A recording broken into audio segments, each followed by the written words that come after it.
Martha Ann McClancy was an elegant grandmother, devoted churchgoer, and respected member of her small community. She was the quintessential Southern lady, a very quiet, lovely, helpful person. We all cared a great deal for her. And it was clear that her husband of more than 10 years was devoted to her. Bob made my mom happy. He did everything he could to show his love for her. But their marriage would end suddenly with a shocking discovery. He has a loaded firearm in his hand and a bottle of pills in the other.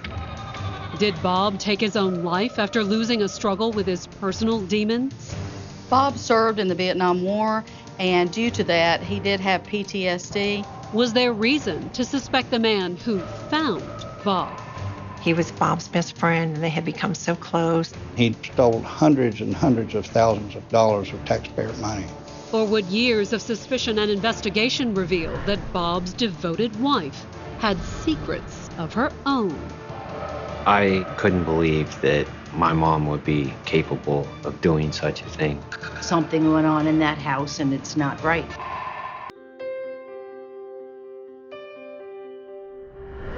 Tellico Plains, Tennessee, May 15, 2006. It was a peaceful spring afternoon in this town of 800, nestled in the foothills of the Great Smoky Mountains. Tellico Plains is a very small town adjacent to the National Forest, very private, very intimate little town. But at 5 o'clock that afternoon, Monroe County 911 received a distressing call from one local resident. Hey, what's the problem, sir? I just walked into the residence. It's the McClancy residence. Mr. McClancy appears to be expired. The caller was 52-year-old Charles Chuck Kazmarzik, and he had just discovered the body of his friend, Bob McClancy. He stated that he had found him dead on the scene, what appeared to be a suicide. He has a loaded firearm in his hand and a bottle of pills in the other. As Chuck explained, it wasn't exactly a surprise that the 56-year-old Vietnam veteran had killed himself. Within the last 2 weeks, he has had 2 confirmed overdoses, and he was just released from the psych unit at Johnson City VA Medical Center on Saturday. Mr. McClancy suffered severely from post-traumatic stress issues. And according to Chuck, he'd stopped by to check on his friend because he knew all too well how fragile Bob was. He was Bob's best friend, and they had become so close, and that they were suffering from the same PTSD. And when deputies from the Monroe County Sheriff's Department arrived on the scene a few minutes later, they found the 56-year-old Vietnam veteran exactly as his friend had described. Officers found Bob passed away in his recliner. Pills hadn't killed him. Maybe he was going to shoot himself. But something about Bob McClancy's alleged suicide didn't seem right to his friends and family. It just was not his personality to take his life. It never crossed my mind that he would do that. But did that mean someone else was responsible for Bob's untimely death? Something went on in that house and it's not right. Whatever happened, for nearly a decade, his family suspected it had something to do with Bob's best friend, Chuck, and Bob's widow, Martha Ann.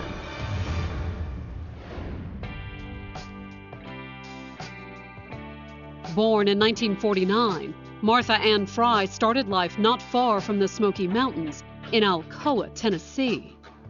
She said that she had grown up in Alcoa, a southern town with loving parents, very, very normal, just everyday American. Smart and ambitious, Martha Ann excelled in school. She was an honor student. She won lots of awards for future homemakers of America. She always wanted everyone to think that she was the best. And after graduation, Martha Ann attended college in nearby Knoxville. She met my father at the University of Tennessee. They both wanted to excel in life. The couple married while still in college, but after her husband graduated, Martha Ann dropped out. She always wanted to be a homemaker. She kept an immaculate house and she prepared meals. Soon after the wedding, Her husband's new job led the couple to move to Sarasota, Florida, where they started a family. They decided to adopt a child, which was myself. I was 3.5 to 4 years old when they had my brother. But when her husband was between jobs, Martha Ann had to give up being a homemaker. She found a job with the Manatee County Sheriff's Department, where she would meet a man who would change her life. Born the same year as Martha Ann, Bob McClancy was another Florida transplant. We grew up in Maspeth, Queens, up in New York. After high school, Bob skipped college and volunteered for the Marine Corps at the height of the Vietnam War. He served more than one tour in Vietnam. He was in combat a lot. Honorably discharged from the Marine Corps, Bob returned to Queens and tried to put the experience behind him. When he came back, he didn't really talk about it all that much. Bob married briefly, but moved to Florida after the marriage ended in divorce and took a job with the Manatee County Sheriff's Department, where the former Marine proved popular with his coworkers. Bob is a very outgoing, life of the party type person. Bob was very jovial. You never seen him when he, wasn't smiling or cutting up or, having fun. And he soon struck up an unlikely friendship with his much more reserved coworker, Martha Ann. She was the quintessential Southern lady. Hair was always done, makeup was always on, beautifully dressed. She was a very meticulous person. She was kind of like a very strict type person. I didn't expect my brother to be with somebody like that. But opposites attracted, and the couple fell in love, despite the fact that Martha Ann was married with 2 children. I had just turned 13. She had been gone for several weekends and wanted me to go meet her friend that she had been staying with. She said not to tell my father that we were going. And Bob made a great first impression. We liked him. The first day I met him, he took us out on his boat fishing. Once Bob had won over her sons, Martha Ann officially ended her marriage. My mom almost immediately filed for divorce. Bob McClancy moved into our home, and he became a stepfather. And in 1995, Bob and Martha Ann married. Bob made my mom happy. He did everything he could to help her and to show his love for her. The couple spent the next 4 years in Sarasota. She was very doting. She seemed to be very, affectionate of Bob, take care of whatever Bob needed. They seemed happy. They had good times. They got along good. But almost from the beginning of their marriage, Bob was dreaming of leaving Florida. Bob wanted to move to the mountains and have a small farm. He wanted to get away from the hustle and bustle of city life. And in 1999, after 8 years together, with Martha Ann's sons grown, the couple moved to Tellico Plains, Tennessee, tucked in the Smoky Mountain foothills an hour south of her hometown. They purchased a retirement home / cabin with some acreage. He had pigs and goats and chickens and just had a great love for animals. But since he left the Manatee County Sheriff's Department at only 49, Bob was more than able and willing to keep working. He originally wanted to work for the local sheriff's department, but they just didn't have any place at the time. So he started doing odds and ends and farming type work. Martha Ann, also 49, took a job in a neighboring town to help support the couple. She worked for a company in Sweetwater and traveled back and forth every day. They needed some extra money to make ends meet. The couple also joined a local church where Martha Ann became very active. She just was a very quiet, lovely, helpful person. And we all cared a great deal for her. And by 2006, after 7 years in Tellico Plains, the couple had more than settled into their new home. It was a very simple life up here in Tennessee, but they seemed to like that lifestyle. However, Martha Ann and Bob's quiet country life was about to come to an abrupt end. Coming up, did Bob's PTSD push him to the breaking point? He was having some reoccurring nightmares. Or did someone else have a hand in his death? Well, it very much suggested that the scene had been staged.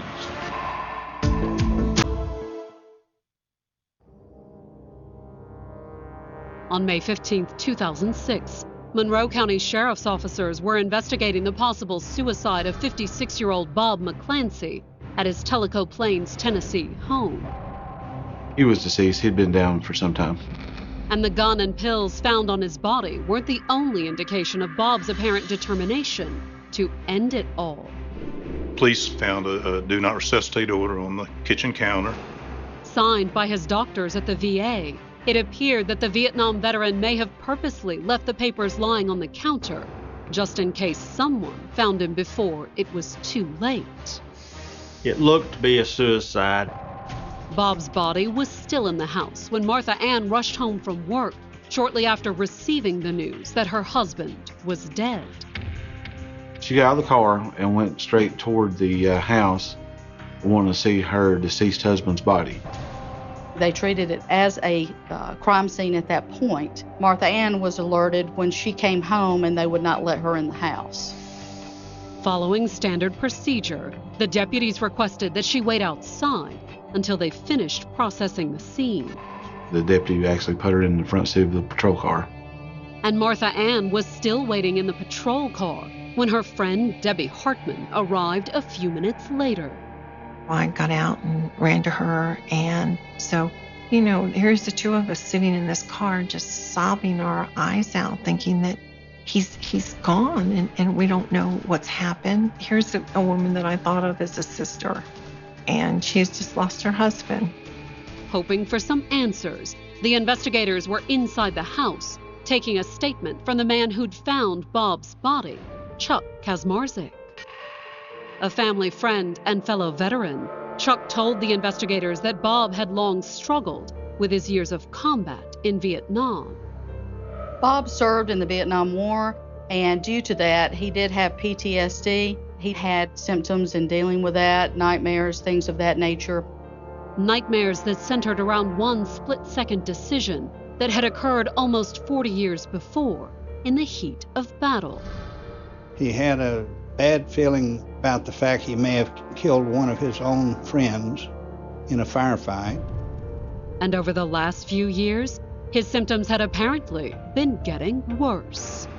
He said that he was having some reoccurring nightmares and that he would get up and sit in the chair in the hallway with a gun.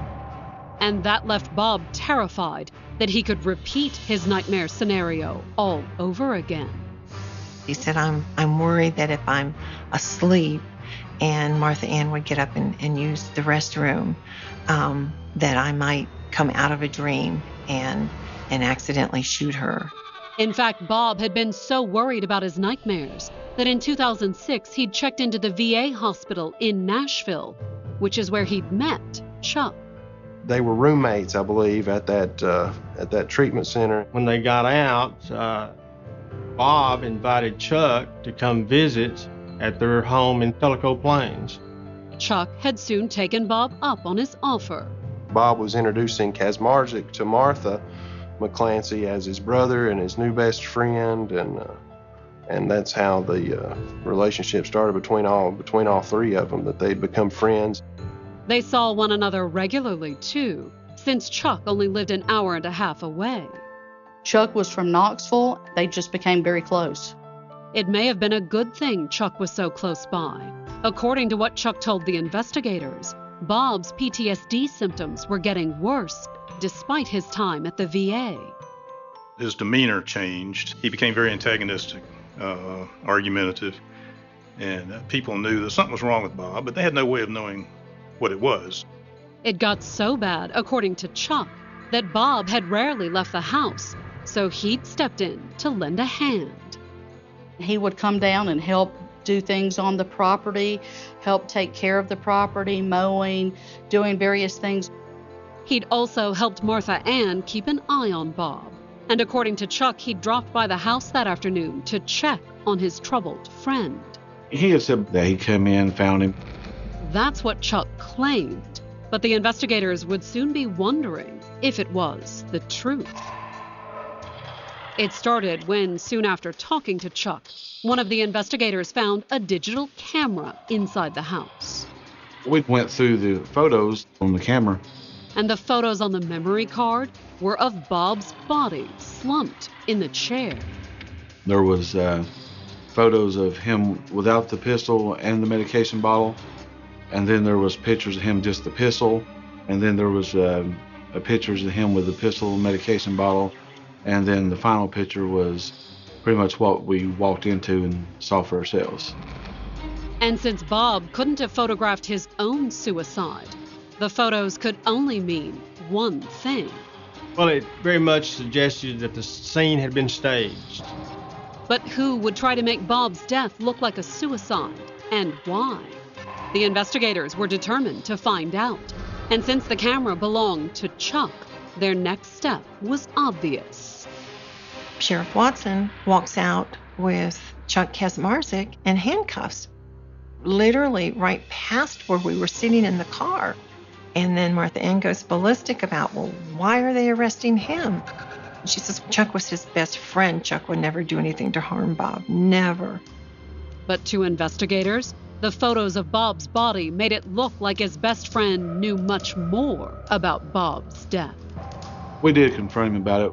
He finally, in his first statement or second statement, he had said that he staged the scene to make it look like a suicide.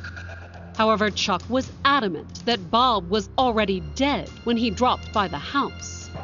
He had said Bob had died because of the medication. And when he found his friend dead of an apparent overdose, Chuck said he'd wanted to make sure Martha Ann would get insurance money from the VA. So he had staged the scene and taken pictures so there would be no doubt that Bob's death was a suicide. I think he took them because somebody had said, well, wish you had documented this better, what he was like. So he did document it. Could Chuck be telling the truth? Could Bob have died of an overdose? Investigators brought Martha Ann in to ask her a few questions about her husband. And she told them that Bob had been on antidepressants for his PTSD and that he'd been abusing the medication. She said that if he took one pill and it made him feel better, that if he would take 2 or 3, his thought process was that he would really feel good. And Martha Ann said that thought process had led to some dangerous results. She said he had had 2 previous overdoses. They had to get in the car and take him to the hospital. Martha Ann's account of her husband's drug problems appeared to check out. There were medical records that showed that Bob McClancy had been overdosed several times and taken to a hospital. And based on the medical examiner's findings, Bob's death seemed to fit the overall pattern. The autopsy report said my brother had died of an overdose of drugs. Whether it was actually a suicide or merely an accidental overdose was tough to say. But the apparent lack of any foul play in Bob's death didn't mean that Chuck was off the hook just yet.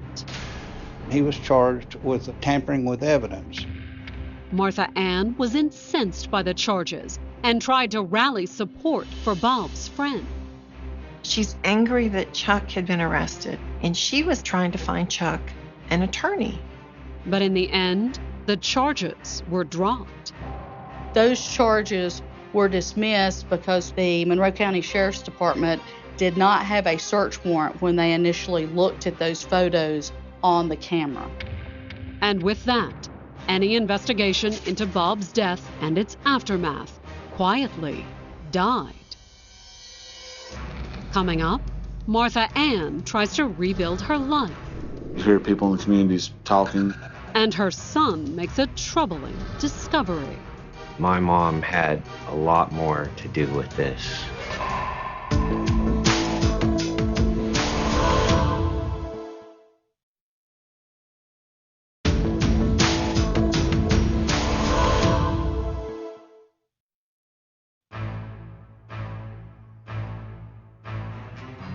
By the fall of 2006, it had been a little more than 5 months since Martha Ann McClancy's husband, Bob, died in their farmhouse in Tellico Plains, Tennessee, the victim of what appeared to be either an accidental overdose or a suicide. The police found Bob sprawled out in the chair with the pills in one hand and 38 caliber in the other.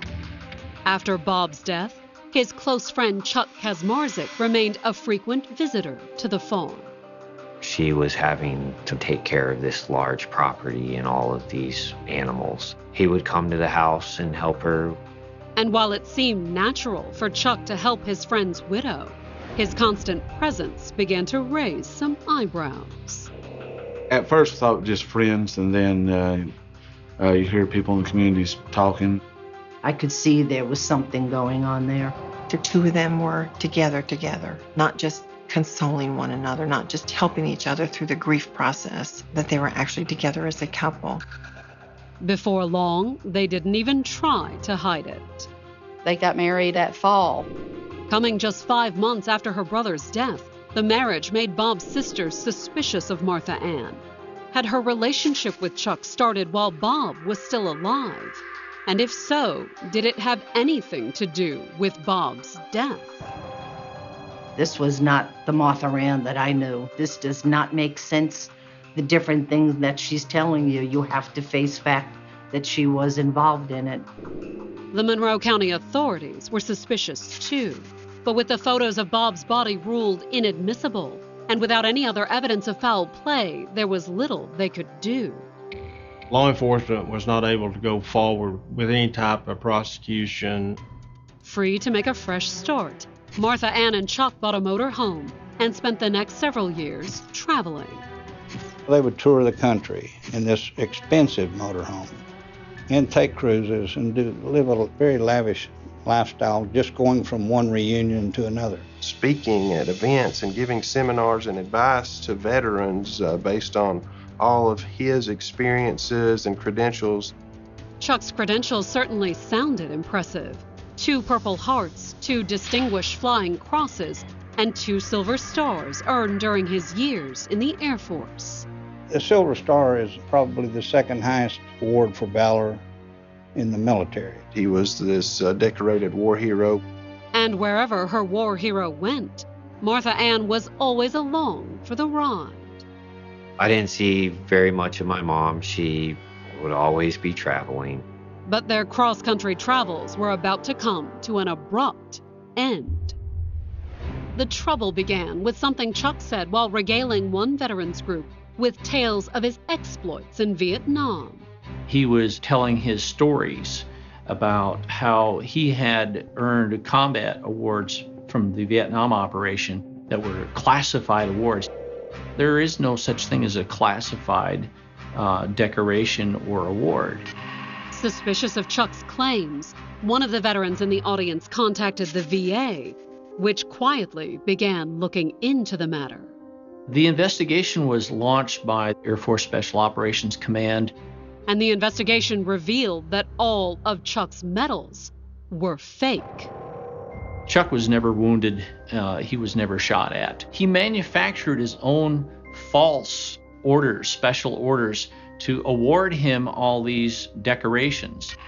But why fake documents to give himself awards? Was it simply bragging rights Chuck was after, or something more? He was claiming post-traumatic stress for the purpose of getting money, added VA benefits. And he was soon receiving about $3,200 a month from the government, free money. And the investigators suspected Martha Ann had helped him fake the documents and take the money. They lived lavishly, traveled, did not need to work. They stole hundreds and hundreds of thousands of dollars of taxpayer money. How in this universe it ever came to be that 2 absolutely evil people that were just so crooked would come together is just, it's just kind of hard to fathom. And in July of 2012, the government came looking for a little payback. They were arrested for fraud, both of them. Neither of them fought the charges. They both pled guilty and received sentences to serve in federal court. Martha Ann was sentenced to 20 months in prison. Once convicted in federal court, Martha Ann signs a power of attorney to her son to take care of all of her affairs and all of her property while she's serving her federal sentence. I think she was trying to evade forfeiture. But would her attempt to hang on to her home end up costing her far more? While going through his mother's house, Martha Ann's son found her laptop computer, which he figured he would give to his children. I started to go through the files to make sure it would be okay to use. But Sean found something unexpected lurking on his mother's hard drive. I found photos of my stepdad, Bob, deceased. They were copies of the photos that had been thrown out of court when Chuck was arrested for evidence tampering in 2006.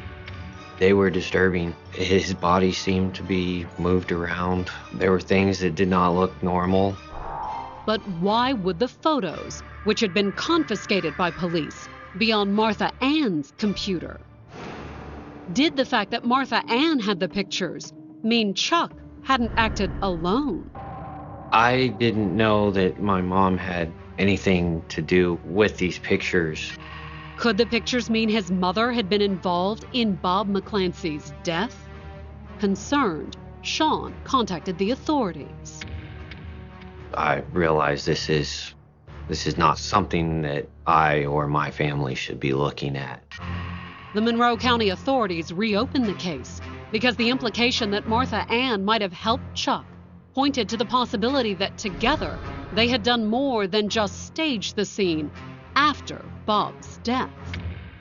We were taking a very close look at Martha Ann being a part of the conspiracy to kill Bob. In fact, Bob's sisters suspected Martha Ann might have been more than just a co-conspirator. She was a very smart woman, so I could picture her planning something out like this and Chuck going along with it. Mastermind or not, the investigators needed some proof that Martha Ann was involved. So they asked her son to make a phone call to Martha Ann while they listened in. And he agreed, hoping that she might clear her name in the process. I felt that it would be a good chance for her, if she didn't do anything, to come out with what's exactly happened. But then he made the call and told his mother about the pictures he'd found. I asked her, what should I do with them? She said, delete them. Delete as much as you can off of the computer. I felt that my mom had a lot more to do with this than what she said. That realization was devastating. I couldn't believe that my mom would be capable of doing such a thing. But would it be enough to convince a jury? Hoping for more leverage, the investigators reached out to Chuck, who was serving 30 months in federal prison on fraud charges. And Chuck gave them more than they expected. Chuck Kaczmarzyk said that Martha Ann wanted to get rid of Bob. And according to Chuck, Martha Ann was determined to get what she wanted, even if it meant cold-blooded murder. Chuck Kaczmarzyk, in his statement, said that Martha Ann was crushing up Bob's medication and putting it in his food. According to Chuck, she had called it magic dust. Chuck said they'd done it 3 times, starting with the 2 overdoses where they had rushed Bob to the hospital. He was not taken to the closest hospital, which would have been the hospital in Sweetwater. They drove him to Knoxville, which was a good 2 hours away. They just hoped he would die. But when that plan failed twice, Chuck said that Martha Ann had slipped a larger dose of her magic dust into Bob's dinner on the evening of May 14th. Chuck said he presumed that was the night that Bob would die. The next morning, Martha Ann went to work. Their plan was that Martha Ann would be away from the home so she would have an alibi. And Chuck dropped by to find Bob's body and staged the scene. Everything he said jived with what had occurred. Once Chuck confessed, both he and Martha Ann, already in federal prison for fraud, suddenly faced new charges. They are charged with first-degree murder for killing Bob McClancy. We were very confident that we had a very good case. But it all depended on the word of a convicted con man. Coming up, can Chuck close the deal? We knew the jury wasn't going to like him. Or will Martha Ann's testimony make the difference? When she finally took the stand, I think everybody was kind of relieved. They wanted to hear her side.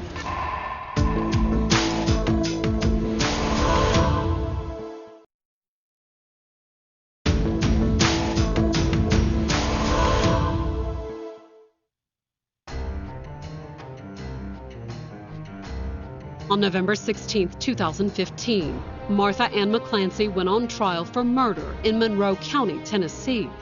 The 66-year-old was accused of killing her husband, Bob McClancy, in May of 2006. We knew it was going to be a difficult case because it was a cold case. And that wasn't the only obstacle they faced. There was also the fact that Martha Ann didn't look like a killer.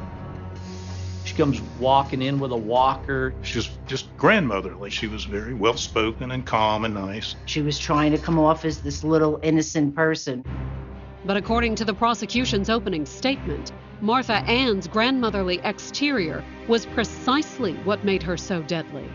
They told the jury that she had calmly, quietly killed her husband, and no one had ever suspected what was happening. Bob McClancy died by being over-medicated with his PTSD drugs. She would take those drugs and grind them up and put them in his food. And why did she do it? The answer was simple, according to the prosecution. Prior to the death of Bob McClancy, Martha Ann and Chuck Kaczmarzyk started having an affair. And according to the prosecutors, having an affair wasn't enough for Martha Ann. She decided she'd rather be with Chuck than with her husband. She wasn't as much of a homebody as Bob was, and so I believe that she felt Chuck had all these experiences. I think he was just very charming to her, and I think she saw an opportunity in Kaczmarzyk that she didn't see in Bob at that point. It was typical love triangle, and Bob had to go. So why not just get a divorce? According to the prosecution, Martha Ann didn't consider that an option. She wanted everything now. And she had the means to get it, too. When Bob McClancy was having health issues, he had given power of attorney to Martha Ann. She borrowed it as a cut and paste to create this will. And the prosecution claimed that the forged will Martha Ann created had given her almost everything. In that will, Bob's daughter had received only $1. His sister had received only $1. She sent the $1 to each one of them, telling them that that's what Bob had wanted. In addition to the revelations about Bob's will, the prosecutors called Martha Ann's son to testify about how he'd found the pictures of Bob's body on his mother's computer. Testifying against my mom was one of the worst and hardest things that I've had to do. The prosecutors also called Martha Ann's former friend, Debbie Hartman, to the stand. She testified about Martha Ann's relationship with Chuck. I don't know if the attraction was there instantly. I do believe that the affair started while Bob was still alive. But the prosecution's star witness was Martha Ann's alleged co-conspirator, the man she'd allegedly killed Bob to be with, Chuck Kaczmarzyk. It was Chuck's confession that had led to Martha Ann's arrest in the first place. He totally ratted out Martha Ann. He was charged with first-degree murder and conspiracy to commit first-degree murder, just like Martha Ann. But since they needed his testimony against Martha Ann, the prosecutors had offered Chuck a deal. that he would testify truthfully and plead to 25 years on conspiracy. We would not charge him with murder. The reason was because she is the one that actually gave the dose. Chuck had taken the deal, and by the time Martha Ann's trial began, he was already serving a 25-year sentence for the conspiracy charge. We knew the jury wasn't going to like him, but he was an essential part of this case. And as he took the stand to testify against his wife, his honesty wouldn't win him any points with the jury either. We made no bones about it that Chuck Kaczmarzyk is an awful person. He's a con man. But sometimes con men have to come forward and tell the truth. And that's what Chuck proceeded to do. When Chuck arrived at the residence that afternoon, in fact, Bob was still alive. In fact, Chuck claimed that his friend wasn't just alive, he was still conscious. Chuck found Bob in the bathroom floor, and Bob asked Chuck to help him up. On the stand, Chuck described how he'd wrestled his dying friend into a recliner before sitting back and coldly doing nothing. Bob was still alive when he found him, and he let him pass away, then called 911. However, as awful as Chuck's story sounded, was it the truth? In the defense's open, Martha Ann's attorney argued that she was innocent. She is a victim of Charles Kaczmarzyk's fraud, just as the government was. And the defense claimed that Chuck had turned on her and accused her of Bob's murder in order to take revenge on Martha Ann. When Kaczmarzyk had pled guilty to the federal crimes, Social Security fraud and those veterans fraud, my client had obtained a lawyer and served him with divorce papers. In other words, Chuck's so-called confession was simply his way of punishing Martha Ann for divorcing him. Shortly after Mr. Kaczmarzyk was served with divorce papers from Miss McClancy, that's when he gave a statement to law enforcement incriminating her. But now the defense said Martha Ann saw Chuck for what he was, a con man. And she took the stand to defend herself from what she claimed were nothing but lies. When she finally took the stand on the fourth day, I think everybody wanted to hear her side. In her testimony, Martha Ann professed her innocence. She's always maintained that she doesn't really know what happened to her husband. Although, if anything, she believed that Bob's death was just a tragic, accidental overdose. She honestly believes that he had these issues and problems with his medications. And according to Martha Ann's testimony, she would never have done anything to hurt Bob. Martha maintained that even though Mr. McClancy had some issues and problems, that he was the love of her life, and she wanted to continue to be married to him and help care for him. She tried to get up there and claim she was the poor widow. But in the end, it would be up to the jury to decide. Was Martha Ann telling the truth, or was she pulling yet another con job? There's nothing that she has ever told me that I have not questioned in my mind. There's nothing that she ever told me that I now believe. Coming up, the jury reaches a decision. It was a total surprise. And Bob's family reacts to the outcome. I can't say I was happy.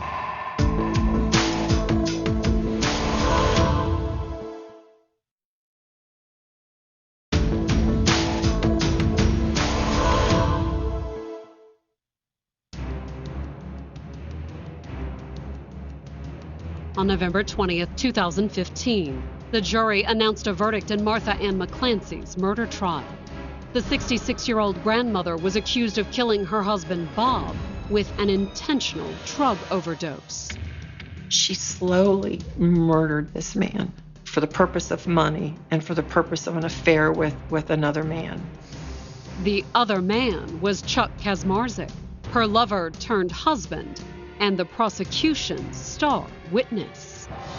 He testified that he and Martha did in fact commit and plan this conspiracy. Was it the truth? At trial, Martha Ann's defense attorney hammered on the fact that Chuck had a history of lying to the authorities, that he was in prison on fraud charges when he named Martha Ann as her husband's killer. He's the kind of guy that likes to be in the limelight and tell big stories. But now it all came down to whose story the jury believed.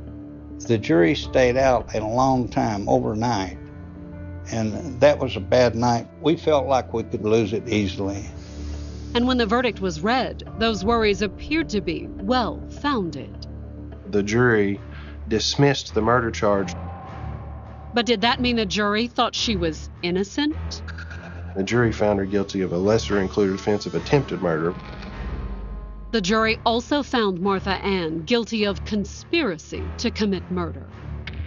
It's a confusing verdict. When you have someone that's charged with murder and you have a dead person, then normally what you get is a guilty of murder or a not guilty of murder. Martha Ann appeared just as confused as her attorney. She did just shake her head and said, no, and like it was a total surprise. The verdict also left Bob's family confused and worried. I can't say I was happy because I'm not happy over the whole situation, but hopefully justice will be served for my brother.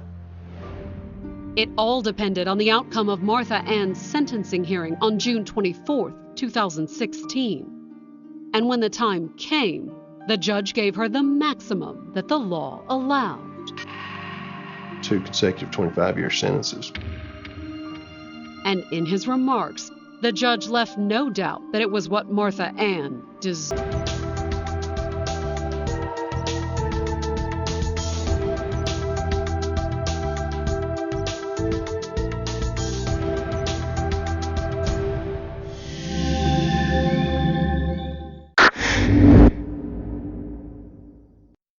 Model 5:48 p.m.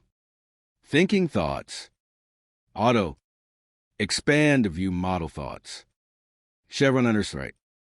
From the tranquil, sun-drenched foothills of the Great Smoky Mountains, a region often synonymous with serenity and a timeless sense of peace, a chilling narrative unfolded that would irrevocably alter the small, trusting community of Tellico Plains.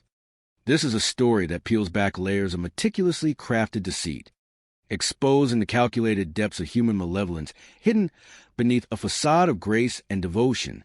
It delves into the intricate workings of a criminal mind, the steadfast resolve of those committed to justice, and a profound, enduring impact of betrayal on individuals and a community alike. The essence of this saga, much like the winding paths of psychological analysis, requires a careful, deliberate pace, alternating between moments of sharp, dramatic revelation and the slow, methodical dissection of character and motive. Our journey begins with Martha McClancy, a woman whose public image was one of absolute, unimpeachable respectability. She was introduced to her small world as the epitome of an elegant grandmother, a beacon of faith as a devoted churchgoer, and a pillar of community, cherished and admired by all. The very fabric of her public identity was woven from the most comforting Southern stereotypes. She was the quintessential Southern lady, a very quiet, lovely, helpful person. Such descriptions evoke an image of gentle decorum, unshakable politeness, and an inherent benevolence. For anyone observing from the outside, she appeared as a figure of quiet strength, a comforting presence, the collective sentiment. We all cared a great deal for her. Speaks volumes about the pervasive admiration and trust she commanded. This meticulously cultivated persona of an upstanding, benevolent individual is not a mere backdrop to our story. It is a critical instrument, a masterfully applied psychological camouflage that allowed Martha to operate unseen within the very heart of the community she supposedly served. Her public image was not simply a reflection of her identity. It was a strategic projection, designed to disarm, to instill confidence, and ultimately to deflect any nascent suspicion from the darker machinations of her true self. The art of impression management, particularly when deployed with such consistent artistry, becomes a powerful tool in the arsenal of a cunning individual seeking to manipulate their environment. Adding a deeply poignant contrast of Martha and hidden machinations was her husband of more than 10 years, Bob McClancy. The narrator's genuine affection for Bob shines through, painting a picture of a man whose loyalty and love were beyond question, and it was clear that her husband of more than 10 years was devoted to her. Bob made my mom happy. He did everything he could to show his love for her. These words describe an active, engaged love, a partner committed to the well-being and joy of his spouse. Bob's devotion wasn't passive. It was demonstrative, woven into the fabric of their daily lives. He embodied the qualities of a good, honest man, whose happiness seemed inextricably linked to his wife's. This portrayal of Bob, a man who radiated genuine care and brought profound joy, makes his subsequent fate all the more tragic in Martha and alleged betrayal all the more chilling. The empathy here lies in recognizing Bob not merely as a victim, but as a person of true goodness, whose vulnerabilities stem from his very capacity for love and trust. He represented the quintessential Southern gentleman, serving as a direct counterpoint to the cunning individual who, unbeknownst to him, resided in the heart of his home. However, this outwardly picture-perfect marriage, this carefully constructed tableau of marital bliss, was destined for an abrupt and catastrophic end, shattered by a revelation so shocking that it sent tremors through the quiet town. The immediate aftermath plunged those closest to Bob into a vortex of agonizing questions and dawning suspicion. The initial theory, a narrative that resonated with tragic understanding, focused on Bob's internal battles. Did Bob take his own life after losing a struggle with his personal demons? Bob served in the Vietnam War, and due to that, he did have PTSD. This explanation tapped into a deeply empathetic societal understanding of the invisible wounds of war. Post-traumatic stress disorder, or PTSD, is a profoundly debilitating condition, a psychological echo of past trauma that can devastate an individual's mental landscape for years, even decades. For a Vietnam veteran, the specter of suicide as a potential escape from such overwhelming suffering is tragically plausible, and it offered, initially, a heartbreaking but understandable answer to an otherwise inexplicable loss. Yet, even as this somber theory took root, another, more disquieting question began to surface, subtly altering the tenor of the nascent investigation. Was there reason to suspect the man who found Bob? He was Bob's best friend. This intuitive query, a hallmark of seasoned detective work, immediately redirects scrutiny to those closest to the deceased, especially when circumstances defy an easy explanation. The concept of a best friend immediately conjures images of trust and loyalty, making the mere suggestion of suspicion inherently unsettling. But the unfolding narrative swiftly undermined this comfortable assumption, revealing a hidden underbelly of financial malfeasance and profound moral compromise. The man in question, the one who found Bob, was deeply implicated in extensive criminal activities. They had become so close. He stole hundreds and hundreds of thousands of dollars of taxpayer money. This revelation immediately broadened the scope of the tragedy, escalating it from a personal loss to a public crime, introducing an element of widespread fraud that hinted at a far more extensive network of deceit. And then came the most chilling declaration of all, a seismic shift that would forever change the perception of Martha and McClancy. For what years of suspicion and investigation revealed that Bob's devoted wife had secrets of her own. The adjective devoted now dripped with an ironic, almost satirical undertone, highlighting the profound hypocrisy of her public image. Her carefully curated life was, in fact, a complex web of avarice, manipulation, and moral corruption. For the narrator, the personal impact of these escalating revelations was nothing short of devastating, tearing at the very fabric of their understanding of family and trust.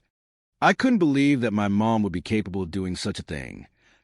This raw expression of disbelief captures a profound psychological shock that accompanies the unmasking of a beloved figure. It speaks to the incomprehensibility of a mother, a presumed fount of unconditional love and moral guidance, being embroiled in such heinous acts. This sense of disbelief is a natural, humane response to such deep betrayal, an emotional struggle to reconcile the cherished image with the horrific reality. The underlying intuition, a persistent gnawing sensation that transcended mere facts, solidified into an undeniable truth. Something went on in that house, and it's not right. This innate human aversion to a logic, this gut feeling of discord, often serves as the initial, most vital clue in untangling complex deceptions, a quiet resistance to an unsatisfying narrative. The idyllic setting of Tellico Plains, the geographical heart of this unfolding drama, provided a stark, almost ironic contrast to the darkness that would consume it. It was a peaceful spring afternoon in this town of 800, nestled in the foothills of the Great Smoky Mountains. A population of 800 citizens suggests a close-knit, intimate community where privacy is cherished and trust is implicitly granted. Tellico Plains is a very small town, adjacent to national forest, very private, very intimate little town. Such a setting, characterized by its natural beauty and insular social dynamics, fosters a sense of security and mutual accountability. Yet, it is precisely within these intimate communities that profound betrayal can feel most acute, and where carefully maintained facades can go unchallenged for extended periods due to the very nature of presumed trust. But the afternoon's tranquil rhythm was violently interrupted at exactly 5 o'clock. Monroe County 911 received a distressing call from one local residence. "Hey, what's the problem?" "Sir, I just walked into the residence. It's the McClancy residence. Mr. McClancy appears to be expired." The terse, clipped language of the 911 dispatcher receiving the call underscored the abruptness of the event. The voice on the other end belonged to 52-year-old Charles Chuck Kazmarzi, who had just made the grim discovery of his friend, Bob McClancy, unresponsive in his home. Chuck's immediate statement to the authorities began to construct the narrative that would initially shape the investigation. He stated that he had found him dead on the scene, what appeared to be a suicide. This immediate, definitive categorization, even before official investigation, is a subtle red flag for any seasoned detective. Chuck's explanation, framed with a seemingly empathetic understanding of Bob's struggles, was designed to lend immediate credibility to his pronouncement. As Chuck explained, it wasn't exactly a surprise that the 56-year-old Vietnam veteran had killed himself. Mr. McClancy suffered severely from post-traumatic stress issues. By foregrounding Bob's recognized trauma, Chuck masterfully steered initial interpretations toward the path of self-inflicted harm, exploiting public sympathy for veterans with PTSD. He positioned himself not merely as a discoverer of a body, but as an informed insider, intimately acquainted with Bob's inner torment. And according to Chuck, he'd stopped by to check on his friend because he knew all too well how fragile Bob was. This portrays Chuck as a concerned friend, vigilant and empathetic, making his presence and his interpretation appear entirely natural. He further deepened this bond by claiming a shared experience. He was Bob's best friend, and they had become so close, and that they were suffering from the same PTSD. This narrative of shared suffering aimed to elevate his understanding to an unimpeachable level, solidifying his role as a trusted confidant.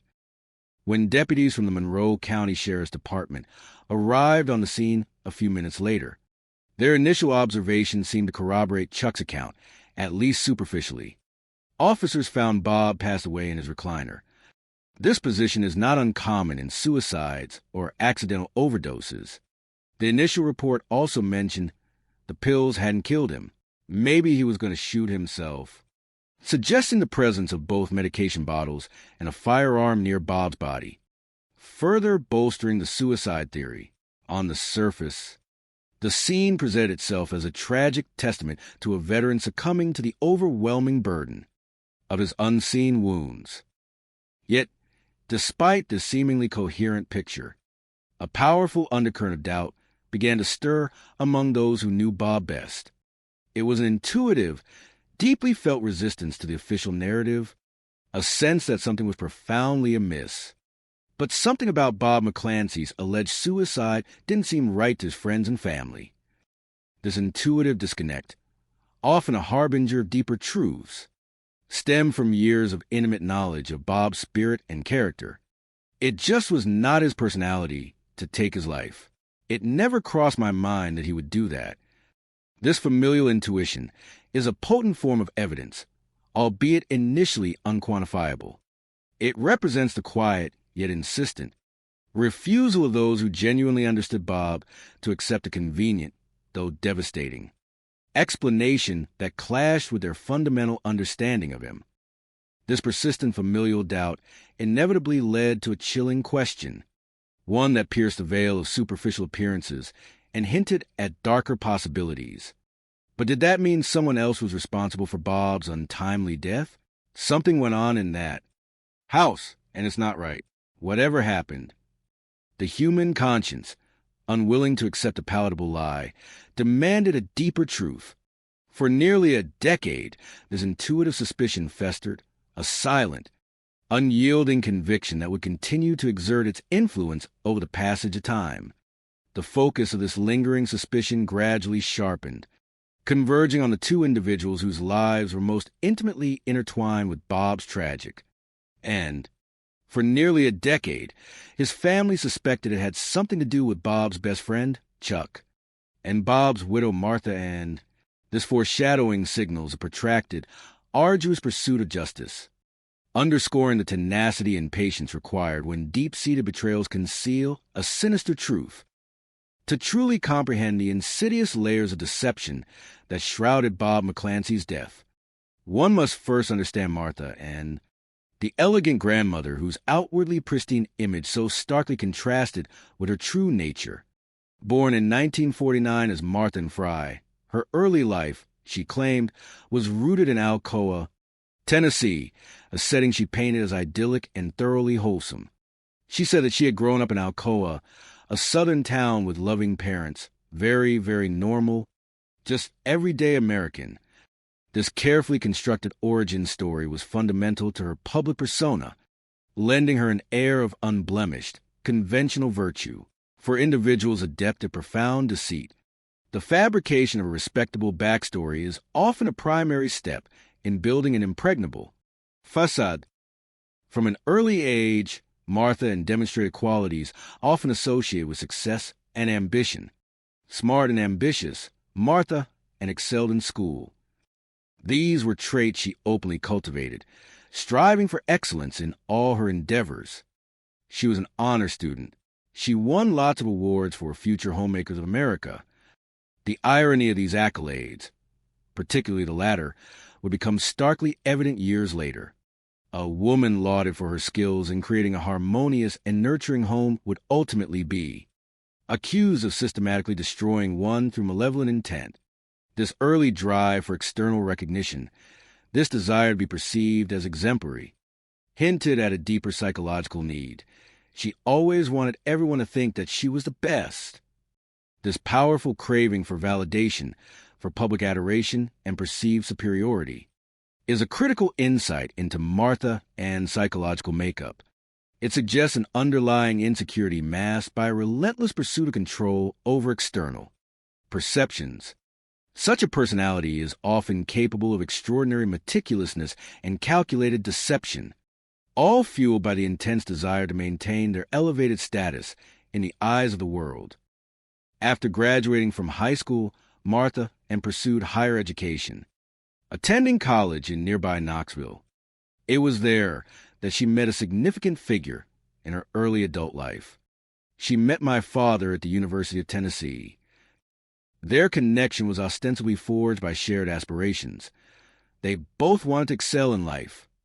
This common ambition would guide their early choices. The couple married while still in college, symbolizing a shared commitment to building a life together. However, a pivotal shift occurred after her husband completed his degree. Martha and made a conscious choice to alter her path. Martha and dropped out. She always wanted to be a homemaker. She kept an immaculate house. And she prepared meals. This narrative pivot from ambitious student to devoted domestic partner seamlessly aligned with her. Earlier Future Homemakers of America awards, reinforcing the carefully crafted image of domestic perfection. The mention of an immaculate house speaks volumes about her obsessive need for order and control, a trait that, while admirable in household management, can become chillingly effective when applied to more sinister designs. Soon after their wedding, her husband's career trajectory led them to relocate to Sarasota, Florida, where they embarked on building a family. They decided to adopt a child, which was myself. I was 3.5 to 4 years old when they had my brother. The establishment of their family unit, through both adoption and birth, painted a picture of a conventional, settled life. However, economic realities eventually forced Martha to deviate from her idealized role as a full-time homemaker. But when her husband was between jobs, Martha had to give up being a homemaker. She found a job with the Manatee County Sheriff's Department, where she would meet a man who would change her life. This unforeseen necessity, compelling her back into the professional world, proved to be a fateful twist of destiny, placing her directly in the professional orbit of Bob McClancy, the man whose fate will become tragically and inextricably entwined with her own.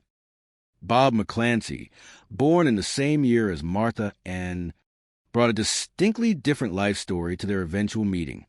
His early years were spent far from the quiet southern towns, in the bustling urban landscape of Mespeth, Queens, up in New York.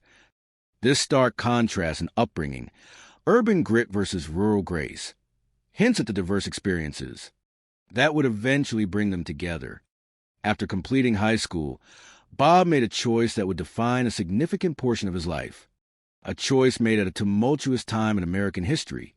After high school, Bob skipped college and volunteered for the Marine Corps at the height of the Vietnam War. He served more than one tour in Vietnam. He was in combat a lot. These experiences in active combat, repeatedly confronting the brutal realities of war, would leave an indelible mark on Bob, the scars of which, though invisible, would persist for decades. He was a true hero, a man who answered the call of duty, enduring unimaginable horrors for his country. Honorably discharged from the Marine Corps, Bob returned to Queens, carrying the silent weight of his experiences, attempting to reintegrate into civilian life and consign the trauma of war to the past. When he came back, he didn't really talk about it all that much. This characteristic reticence is a common psychological defense mechanism among veterans of intense conflict, a deep-seated desire to suppress traumatic memories, to compartmentalize the unspeakable. This internal struggle, a private battle waged within the confines of his own mind, would nonetheless subtly shape his future interactions and vulnerabilities. Bob's brief first marriage ended in divorce, prompting him to seek a new beginning in Florida, where he eventually secured a job with the Manatee County Sheriff's Department. Here, his inherent charisma and genial nature shone through. The former Marine proved popular with his coworkers. Bob is a very outgoing, life-of-the-party type person. Bob was very jovial. You never seen him when he, wasn't smiling or cutting up or, having fun. This effervescent, open personality stands in stark psychological contrast to Martha Ann's more reserved and meticulously controlled demeanor, embodying the classic opposites attract dynamic. However, beneath Bob's jovial exterior, the silent torment of his peace likely simmered, a vulnerability that would tragically be exploited. It was this potent combination of contrasting personalities, Bob's outgoing charm and Martha Ann's carefully constructed reserve, that paradoxically drew them together. Martha Ann was the embodiment of polished Southern refinement, a figure of exacting standards. She was a quintessential Southern lady. Hair was always done, makeup was always on, beautifully dressed. She was a very meticulous person. She was kind of like a very strict type. Person, every aspect of her appearance, every carefully measured gesture, contributed to her controlled image of perfection. This fastidious, strict type person seemed an improbable partner for the boisterous, fun-loving Bob, prompting comments like his brother's observation. I didn't expect my brother to be with somebody like that. Yet, despite these apparent disparities, opposites attracted, and the couple fell in love, despite the fact that Martha, and was married with 2 children. This single declaration, their love blooming despite Martha and's marital status of maternal responsibilities, serves as the first definitive crack in her seemingly impenetrable moral facade. It reveals a fundamental willingness to transgress societal norms and personal commitments when, driven by her own desires, the deceit began subtly, cloaked in casual weekends away, slowly escalating until it directly implicated her young son in her clandestine life. I had just turned 13. She had been gone for several weekends and wanted me to go meet her friend that she had been staying with. She said not to tell my father that we were going. This explicit instruction, to keep a secret from his own father, coercing her young child into complicity in her deception, is a chilling early indicator of Martha and's capacity for manipulation and her casual disregard for familial loyalty when pursuing her self-serving agenda. Bob, however, proved to be highly adept at making a positive first impression, especially with Martha and's children, thereby smoothing the tumultuous path of their illicit affair. And Bob made a great first impression. We liked him. The first day I met him, he took us out on his boat fishing. His affable nature and genuine efforts to connect with her sons undoubtedly disarmed any initial reservations they might have held. Once Bob had successfully integrated himself and gained the affection of her children, Martha took the decisive step to formalize the end of her previous marriage. My mom almost immediately filed for divorce. The swiftness of this action, coming only after Bob had secured a bond with her sons, suggests a calculated approach to managing the personal and familial fallout of her marital dissolution. Bob McClancy then moved into their home, gracefully stepping into the role of stepfather, a position he embraced with visible affection. Bob made my mom happy. He did everything he could to help her and to show his love for her. This reaffirmation of Bob's unwavering dedication to Martha and underscores a profound irony and eventual tragedy of his fate. In 1995, Bob and Martha informally married, solemnizing their unconventional union. The couple spent the ensuing 4 years in Sarasota, seemingly enjoying the honeymoon phase of their new life together. The narrator's observations during this period painted a picture of domestic contentment. Martha appeared very doting, outwardly exhibiting very, affectionate of Bob, take care of whatever Bob needed. These observations contribute to the powerful illusion of a loving and supportive spouse, meticulously tending to her husband's every need. They seemed happy. They had good times, and they got along good. This sustained portrayal of a happy, functioning relationship is psychologically crucial. It reinforces the idea that any later, sinister intentions harbored by Martha and were not born from overt marital strife, but rather from a more insidious, hidden shift in her desires, perhaps a growing disillusionment with her quiet life or an evolving perception of her partner's financial utility. Beneath this veneer of marital harmony, however, Bob McClancy harbored a persistent, quiet longing for a different kind of life, a dream of escape from the clamor and pace of city living. But almost from the beginning of their marriage, Bob was dreaming of leaving Florida. Bob wanted to move to the mountains and have a small farm. He wanted to get away from the hustling bus with city life. This deep-seated yearning for rural tranquility and simplicity offered another glimpse into Bob's true character, a man seeking peace, perhaps a subconscious yearning to distance himself from the overwhelming sensory inputs that might trigger his traumatic memories. His love for nature, for the land and its creatures, speaks volumes about his gentle nature and his aspirations for a peaceful existence. This dream became a reality in 1999, after 8 years together, and with Martha and sons grown and embarking on their own independent lives.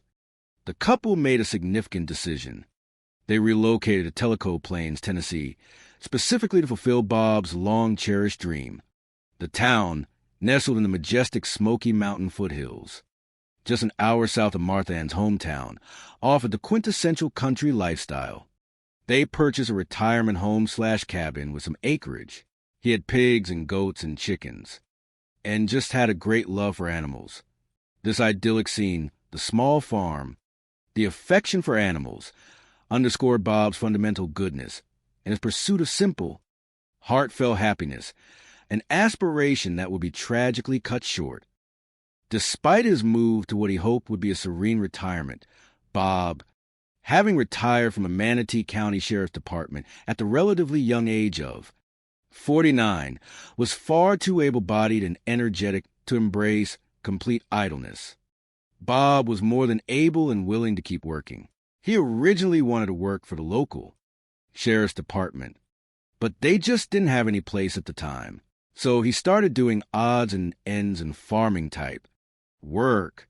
This demonstrates Bob's strong work ethic and his desire to remain productive, a common trait in many former servicemen. Martha, and also 49, also sought employment to bolster the couple's finances. Martha, and also 49, took a job in a neighboring town to help support the couple. She worked for a company in Sweetwater and traveled back and forth every day. They needed some extra money to make ends meet. This pragmatic approach to their financial needs further solidified their image as a diligent, working couple. They also sought to integrate into their new community through faith. The couple also joined a local church where Martha and became very active.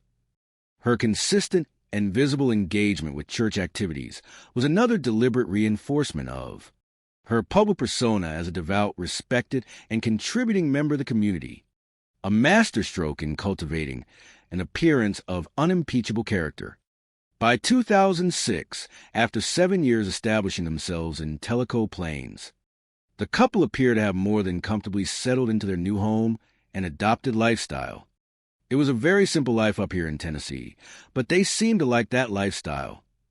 This carefully painted picture of contentment, of a simple, harmonious existence in the heart of the Smoky Mountains, is precisely what makes the subsequent, abrupt unraveling of their lives so profoundly jarring and deeply tragic. The stage was set. A seemingly tranquil backdrop awaited the chilling, malevolent drama that was about to unfold, bringing with a profound and dark irony to their peaceful facade. The peaceful facade of Martha and Bob's country life, meticulously constructed over years, was indeed about to shatter with terrifying swiftness. The narrative, as it progresses, skillfully builds a sense of ominous foreshadowing, preparing the audience for the impending tragedy, while subtly introducing the profound questions that would eventually propel the investigation. Coming up, did Bob's PTSD push him to breaking point? He was having some reoccurring nightmares. Or did someone else have a hand in his death? Well, it very much suggested that the scene had been staged. These direct and probing questions immediately challenged the initial assumption of suicide, forcing a reevaluation of all that seemed known. The mention of reoccurring nightmares reinforces a potential role of Bob's PTSD, offering a tragically understandable context for self-harm. However, the jarring revelation that the scene had been staged irrevocably alters the entire nature of the event, catapulting it from a sorrowful personal tragedy into the unsettling realm of criminal deception. This transition from individual suffering to potential foul play marks a critical inflection point in the unfolding drama. On May 15, 2006, the idyllic calm of Tellico Plains was broken by the solemn duties of law enforcement. Monroe County Sheriff's officers arrived at the McClancy home, embarking on what they initially understood to be an investigation into the possible suicide of 56-year-old Bob McClancy. The immediate observations made by the deputies largely confirmed Chuck Kazmarzy's earlier report. He was deceased. He'd been down for some time. The discovery of a gun and pills near Bob's body, standard indicators in cases of self-inflicted death, initially supported the tragic conclusion of suicide. What lent even stronger credence to this theory, for some, was an additional, profoundly unsettling detail. Police found a do not resuscitate order on the kitchen counter. Signed by his doctors at the VA, these papers, ostensibly left prominently for anyone to find, seemed to serve as a final, unequivocal declaration of the Vietnam veteran's wishes, a clear signal should he be found before his passing was complete. From a superficial perspective, these elements, the gun, the pills, the DNR order, painted a grim, yet tragically coherent, picture of a man choosing his own exit from prolonged suffering. It looked to be a suicide. This initial assessment, though later proven false, highlights the power of carefully placed clues in guiding an early investigation.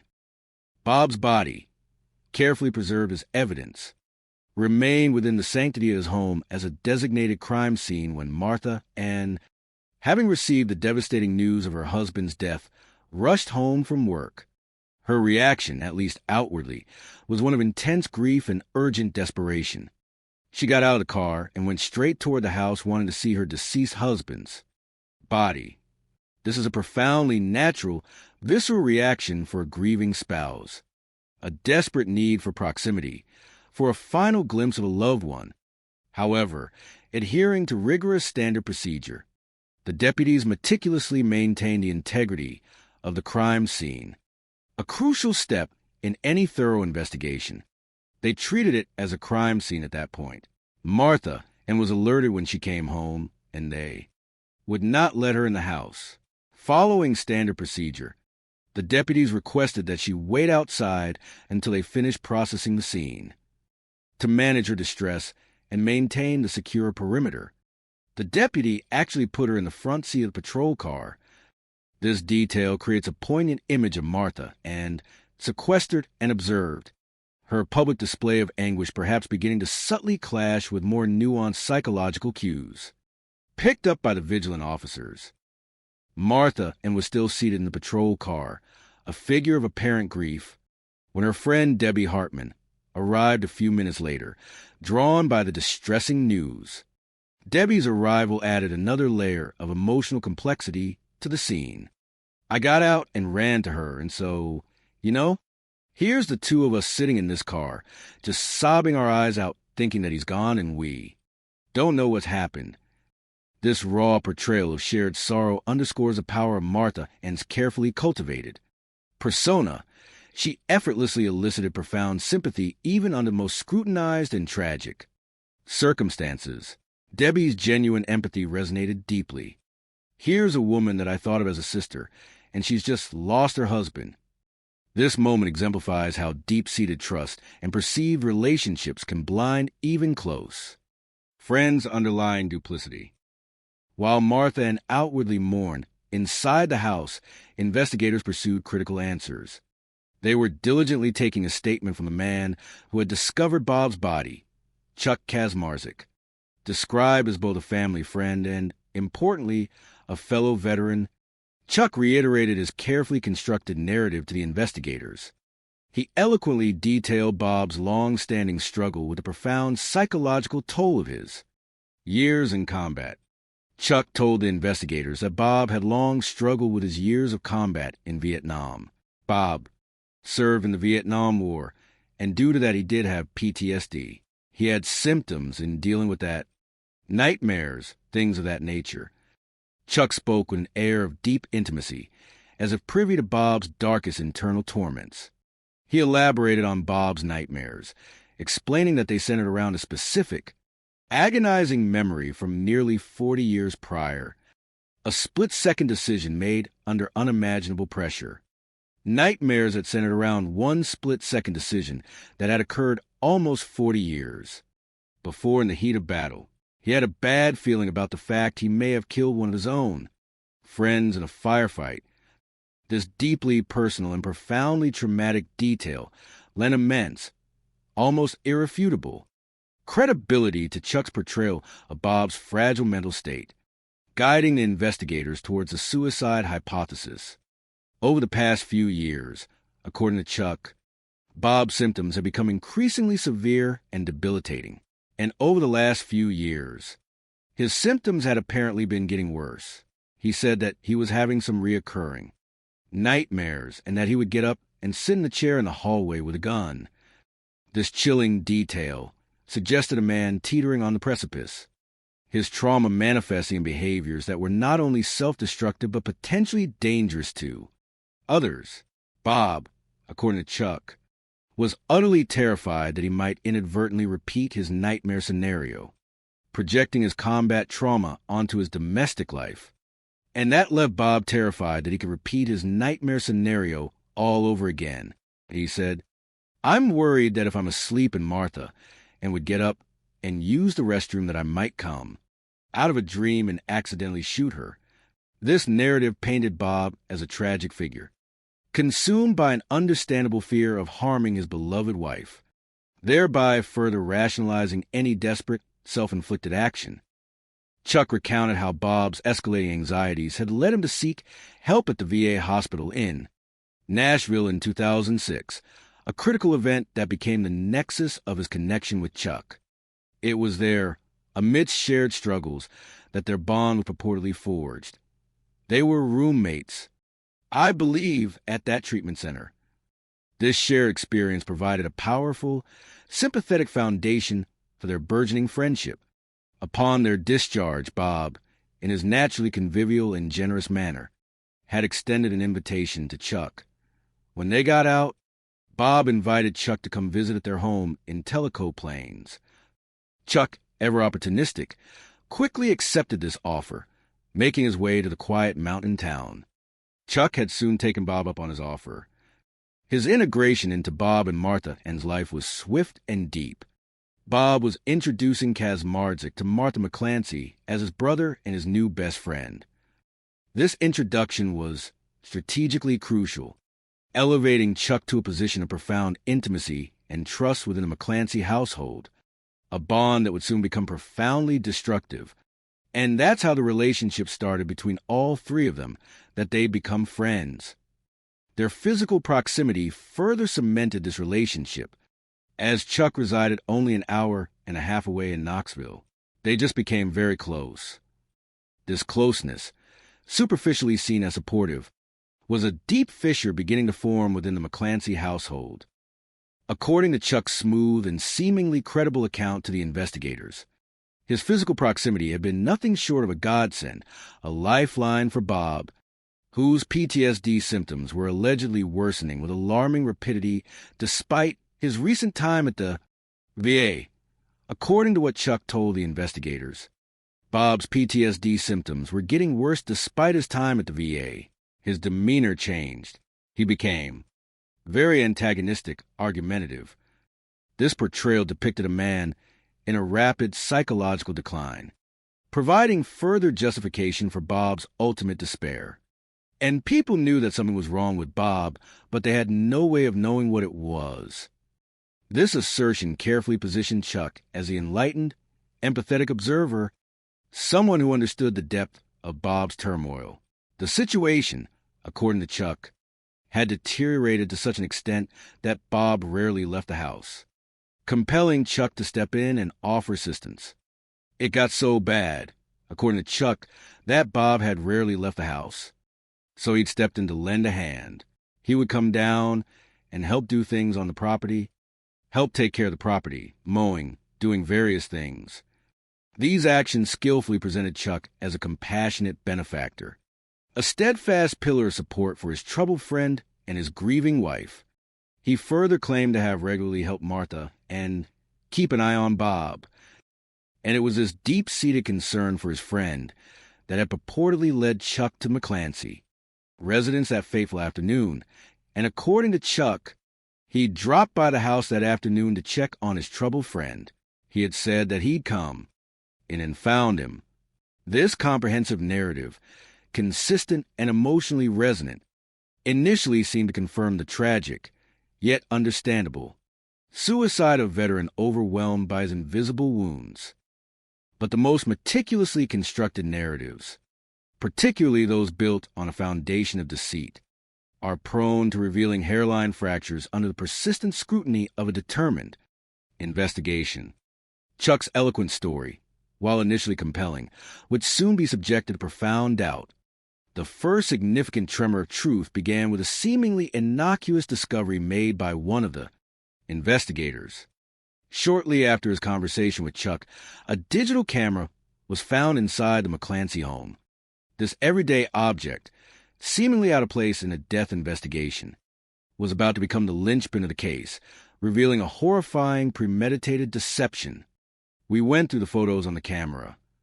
What the investigators found on the camera's memory card was nothing short of damning, immediately recategorizing the incident from a tragic suicide to a highly suspicious and meticulously staged crime.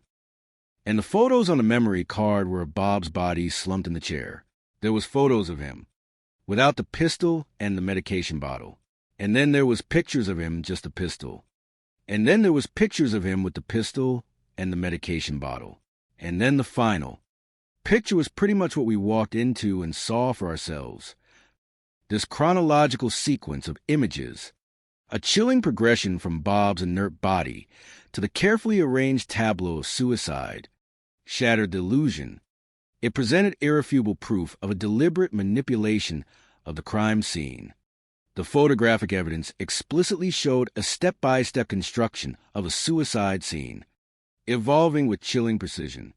The inescapable conclusion was immediate, profound, and deeply disturbing. And since Bob couldn't have photographed his own suicide, the photos could only mean one thing.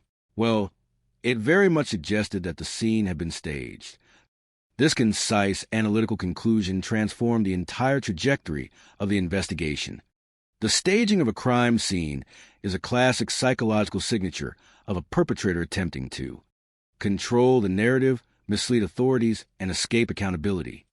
It points directly to a calculated mind, one that anticipates discovery and actively constructs a false reality, meticulously placing elements to fit a desired explanation. The critical questions immediately shifted from why did Bob commit suicide to who would stage such a gruesome charade and for what purpose. The investigators were determined to find out. The answer to the who question, terrifyingly, pointed directly to Bob's purported best friend, Chuck Kaczmarzyk, as the owner of the camera. And since the camera belonged to Chuck, their next step was obvious. The dramatic scene that followed underscored profound impact of this discovery on all present.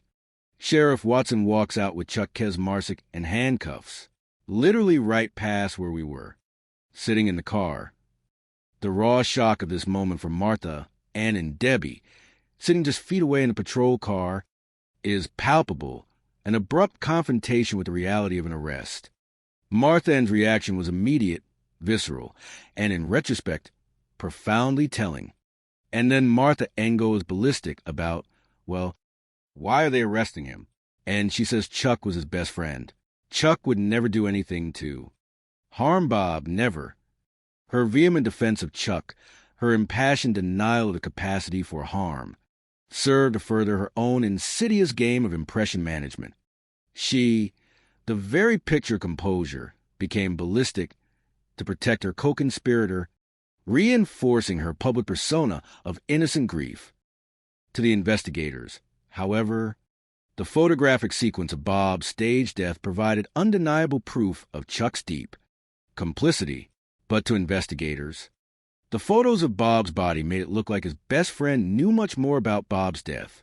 We did confirm about it.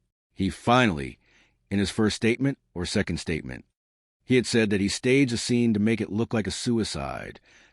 This crucial confession, forced by the irrefutable visual evidence captured on his own camera, marked a critical turning point in the initial investigation. Yet, even in his admission of staging the scene, Chuck continued to spin a self-serving narrative designed to mitigate his culpability in Bob's actual death.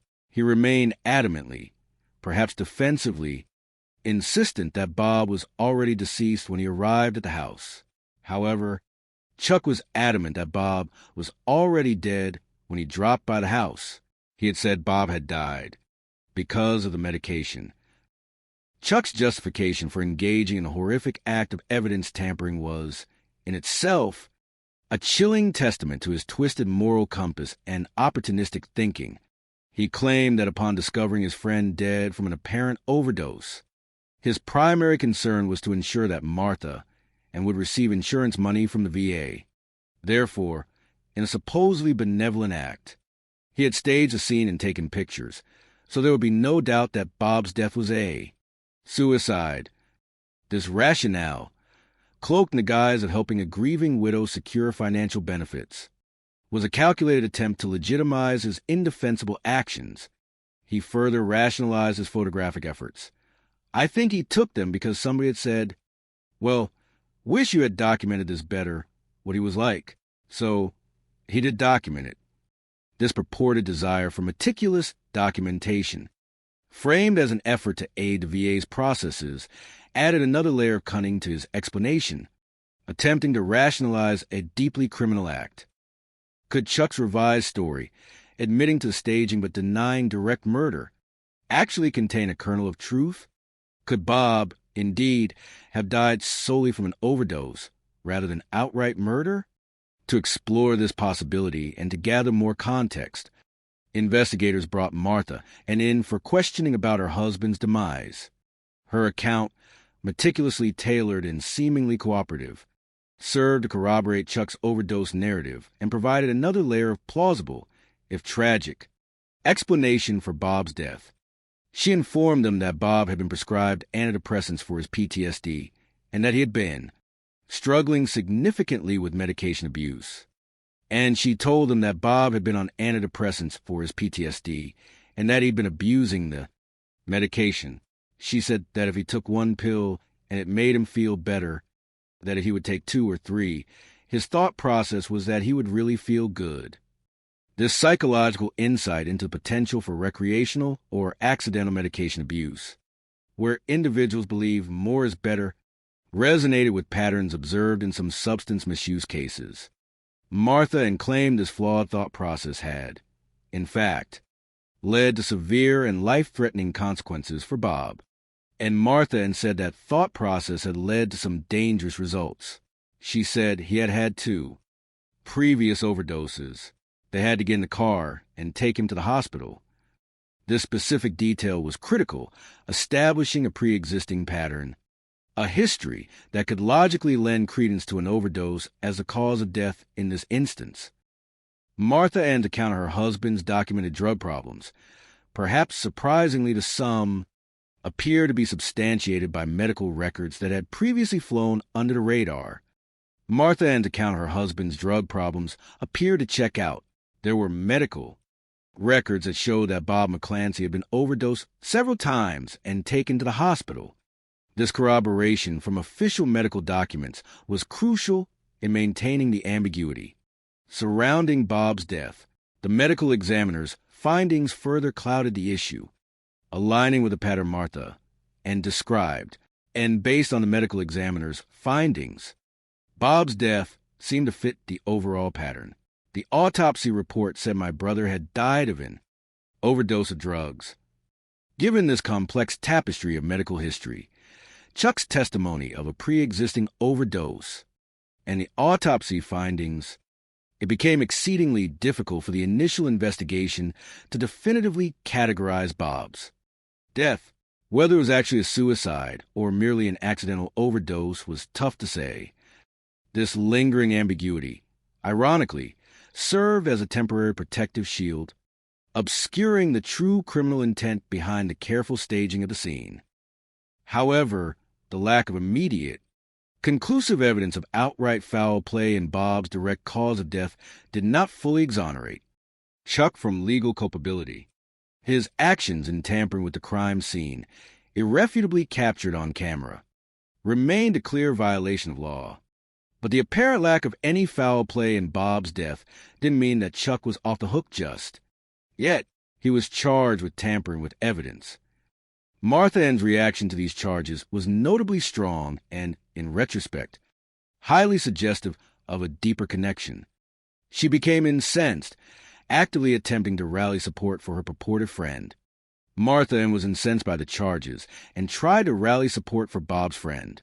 She's angry that Chuck had been arrested and she was trying to find Chuck an attorney. This impassioned defense, a fervent refusal to see Chuck implicated, could be interpreted in two ways: genuine concern for a friend unjustly accused, or a more insidious, calculated attempt to protect a co-conspirator and silence a potential witness.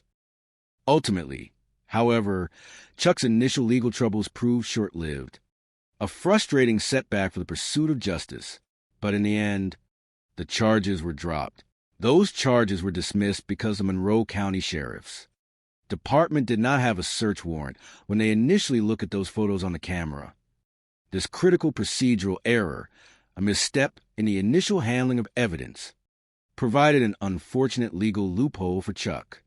It serves as a stark reminder of the exacting demands of legal process and how even the most damning photographic evidence can be rendered inadmissible due to technicalities, regardless of its probative value. And with that, any investigation into Bob's death and its aftermath quietly died. This legal quagmire effectively stalled the pursuit of justice, leaving Bob's family and a watchful community with a persistent, nagging sense of unease and profound unresolved questions. The cold case status of Bob's death was established, buried under the weight of legal protocol.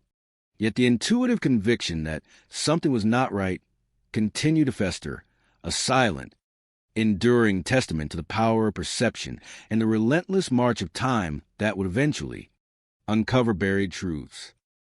By the fall of 2006, Tellico Plains was still attempting to grapple with the aftermath of Bob McClancy's death, which officially remained shrouded in the ambiguous classifications of either an accidental overdose or a suicide.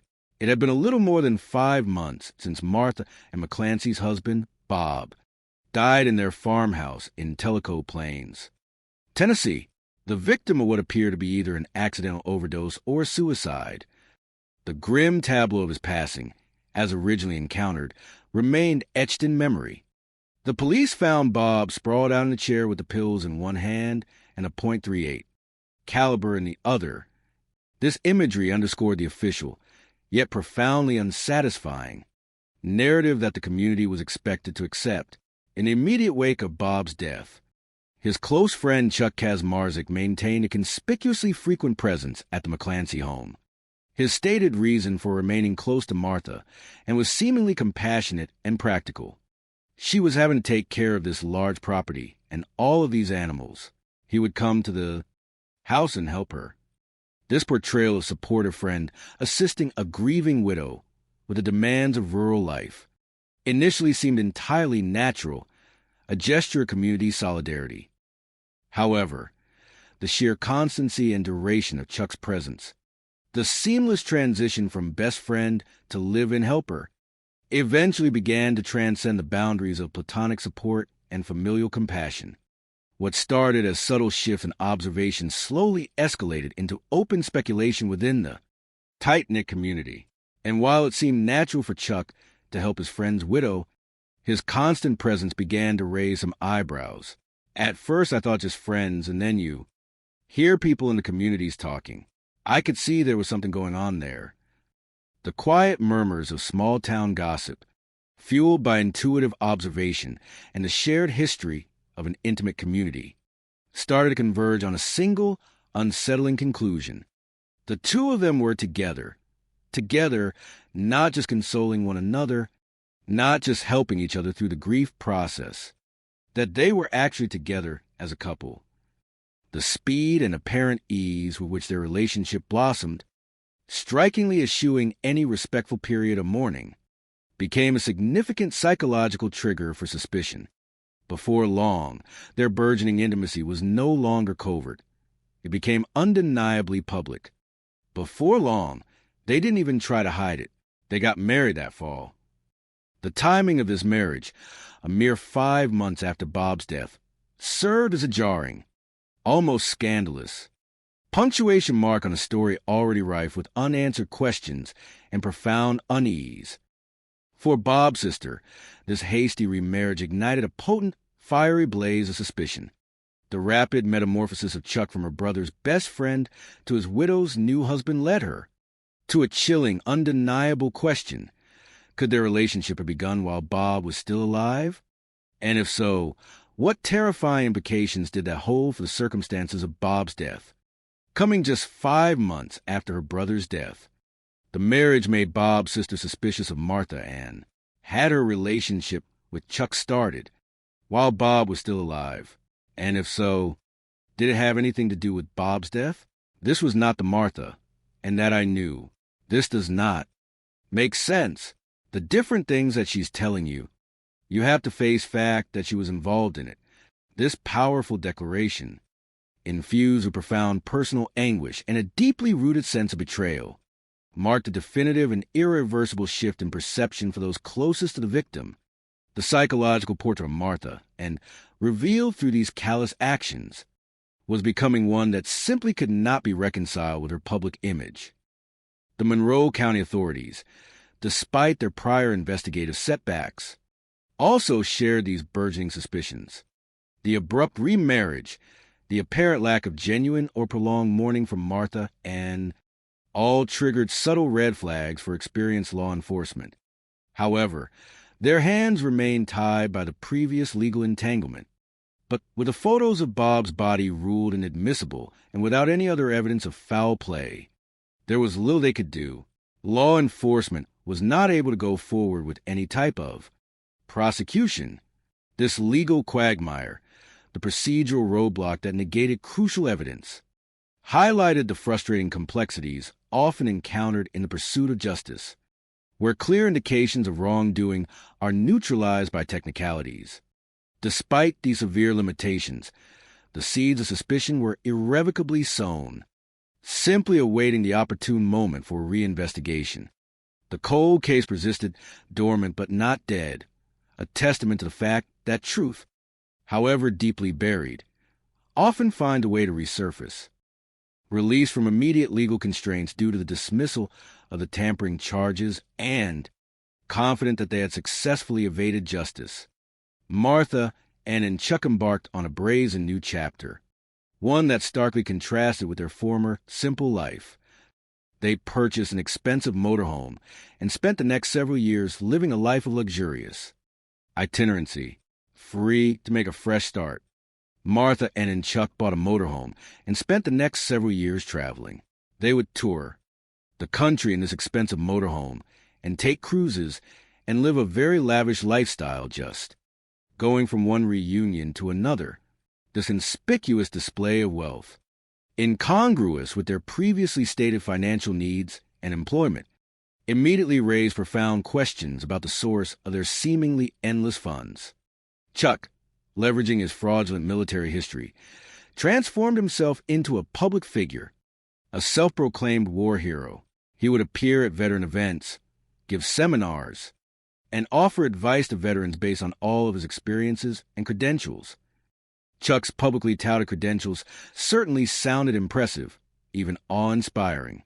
2 Purple Hearts, 2 Distinguished Flying Crosses, and 2 Silver Stars earned during his years in the Air Force. The narrator even provides context, noting, "The Silver Star is probably the second highest award for valor in the military." He proudly presented himself as this decorated war hero, a beacon of courage and resilience. And wherever her war hero went, Martha, and ever the supportive partner, was faithfully by his side. And wherever her war hero went, Martha and was always along for the ride. I didn't see very much of my mom. She would always be traveling. This image of Martha and the elegant Southern lady, touring the country with her celebrated, decorated husband, further cemented their meticulously constructed public facade, demonstrating her unwavering commitment to impression management and deceptive role-playing. But this grand, cross-country theatrical performance of heroism and contentment, meticulously orchestrated and brazenly flaunted, was destined for a dramatic and abrupt end. The unraveling began ironically, with Chuck's own hubris and penchant for outlandish embellishment, while holding court at one particular veterans group, regaling his audience with highly theatrical tales of his exploits in Vietnam.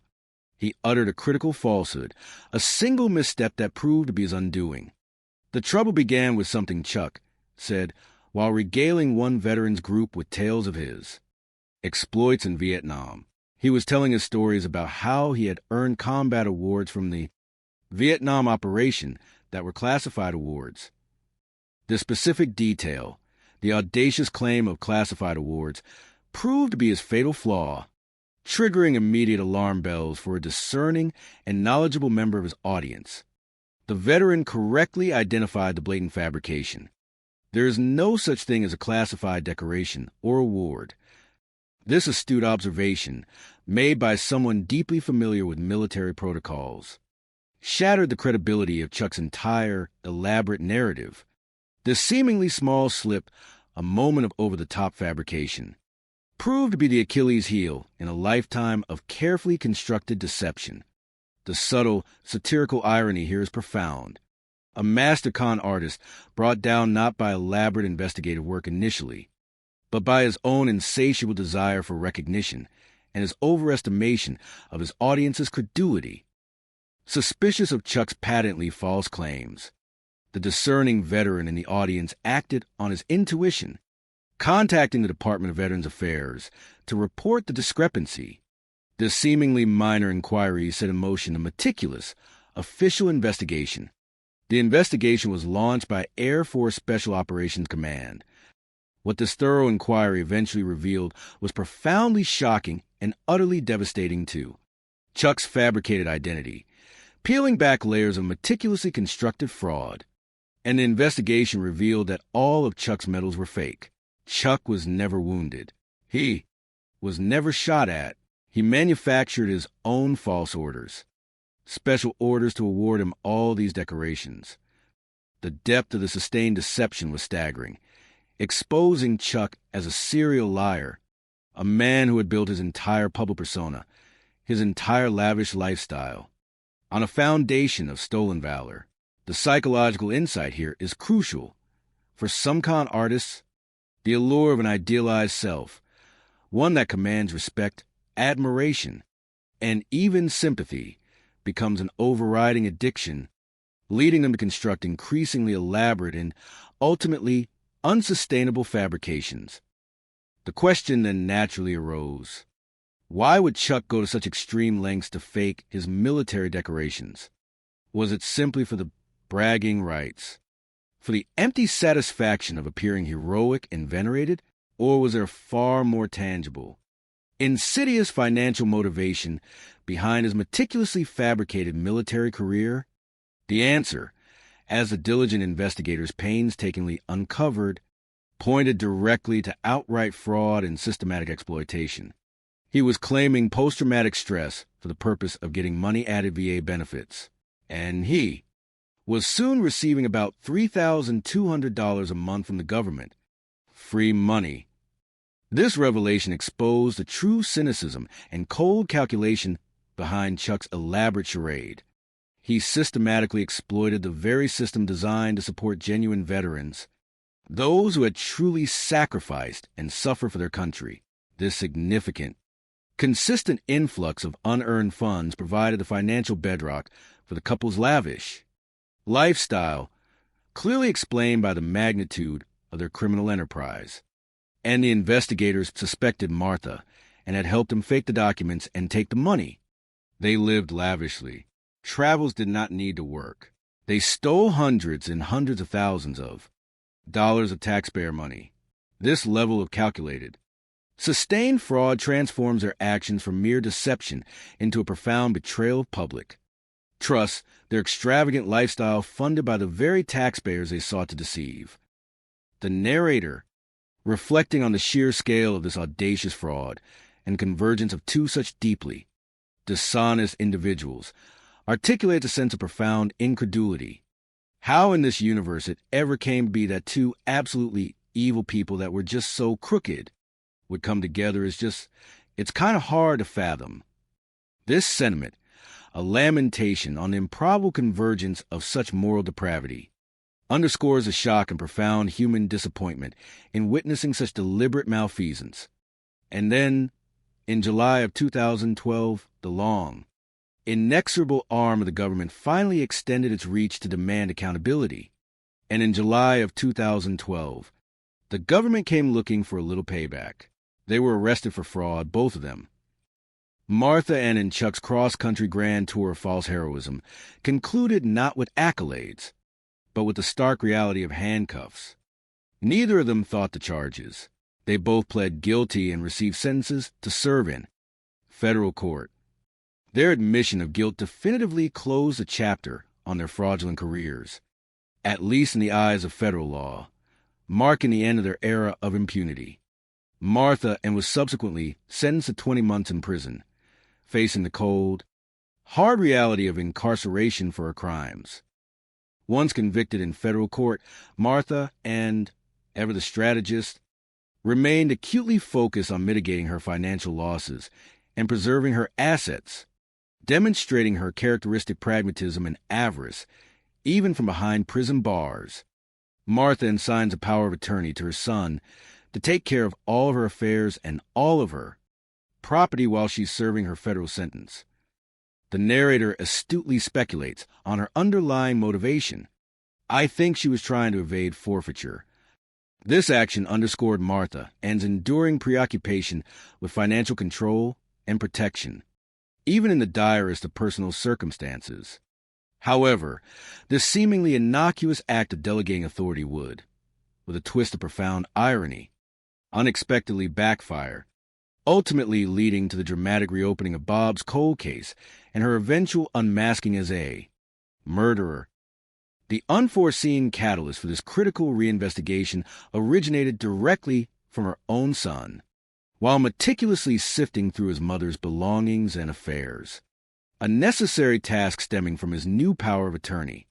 Martha and son found her laptop computer, which he figured he would give to his children.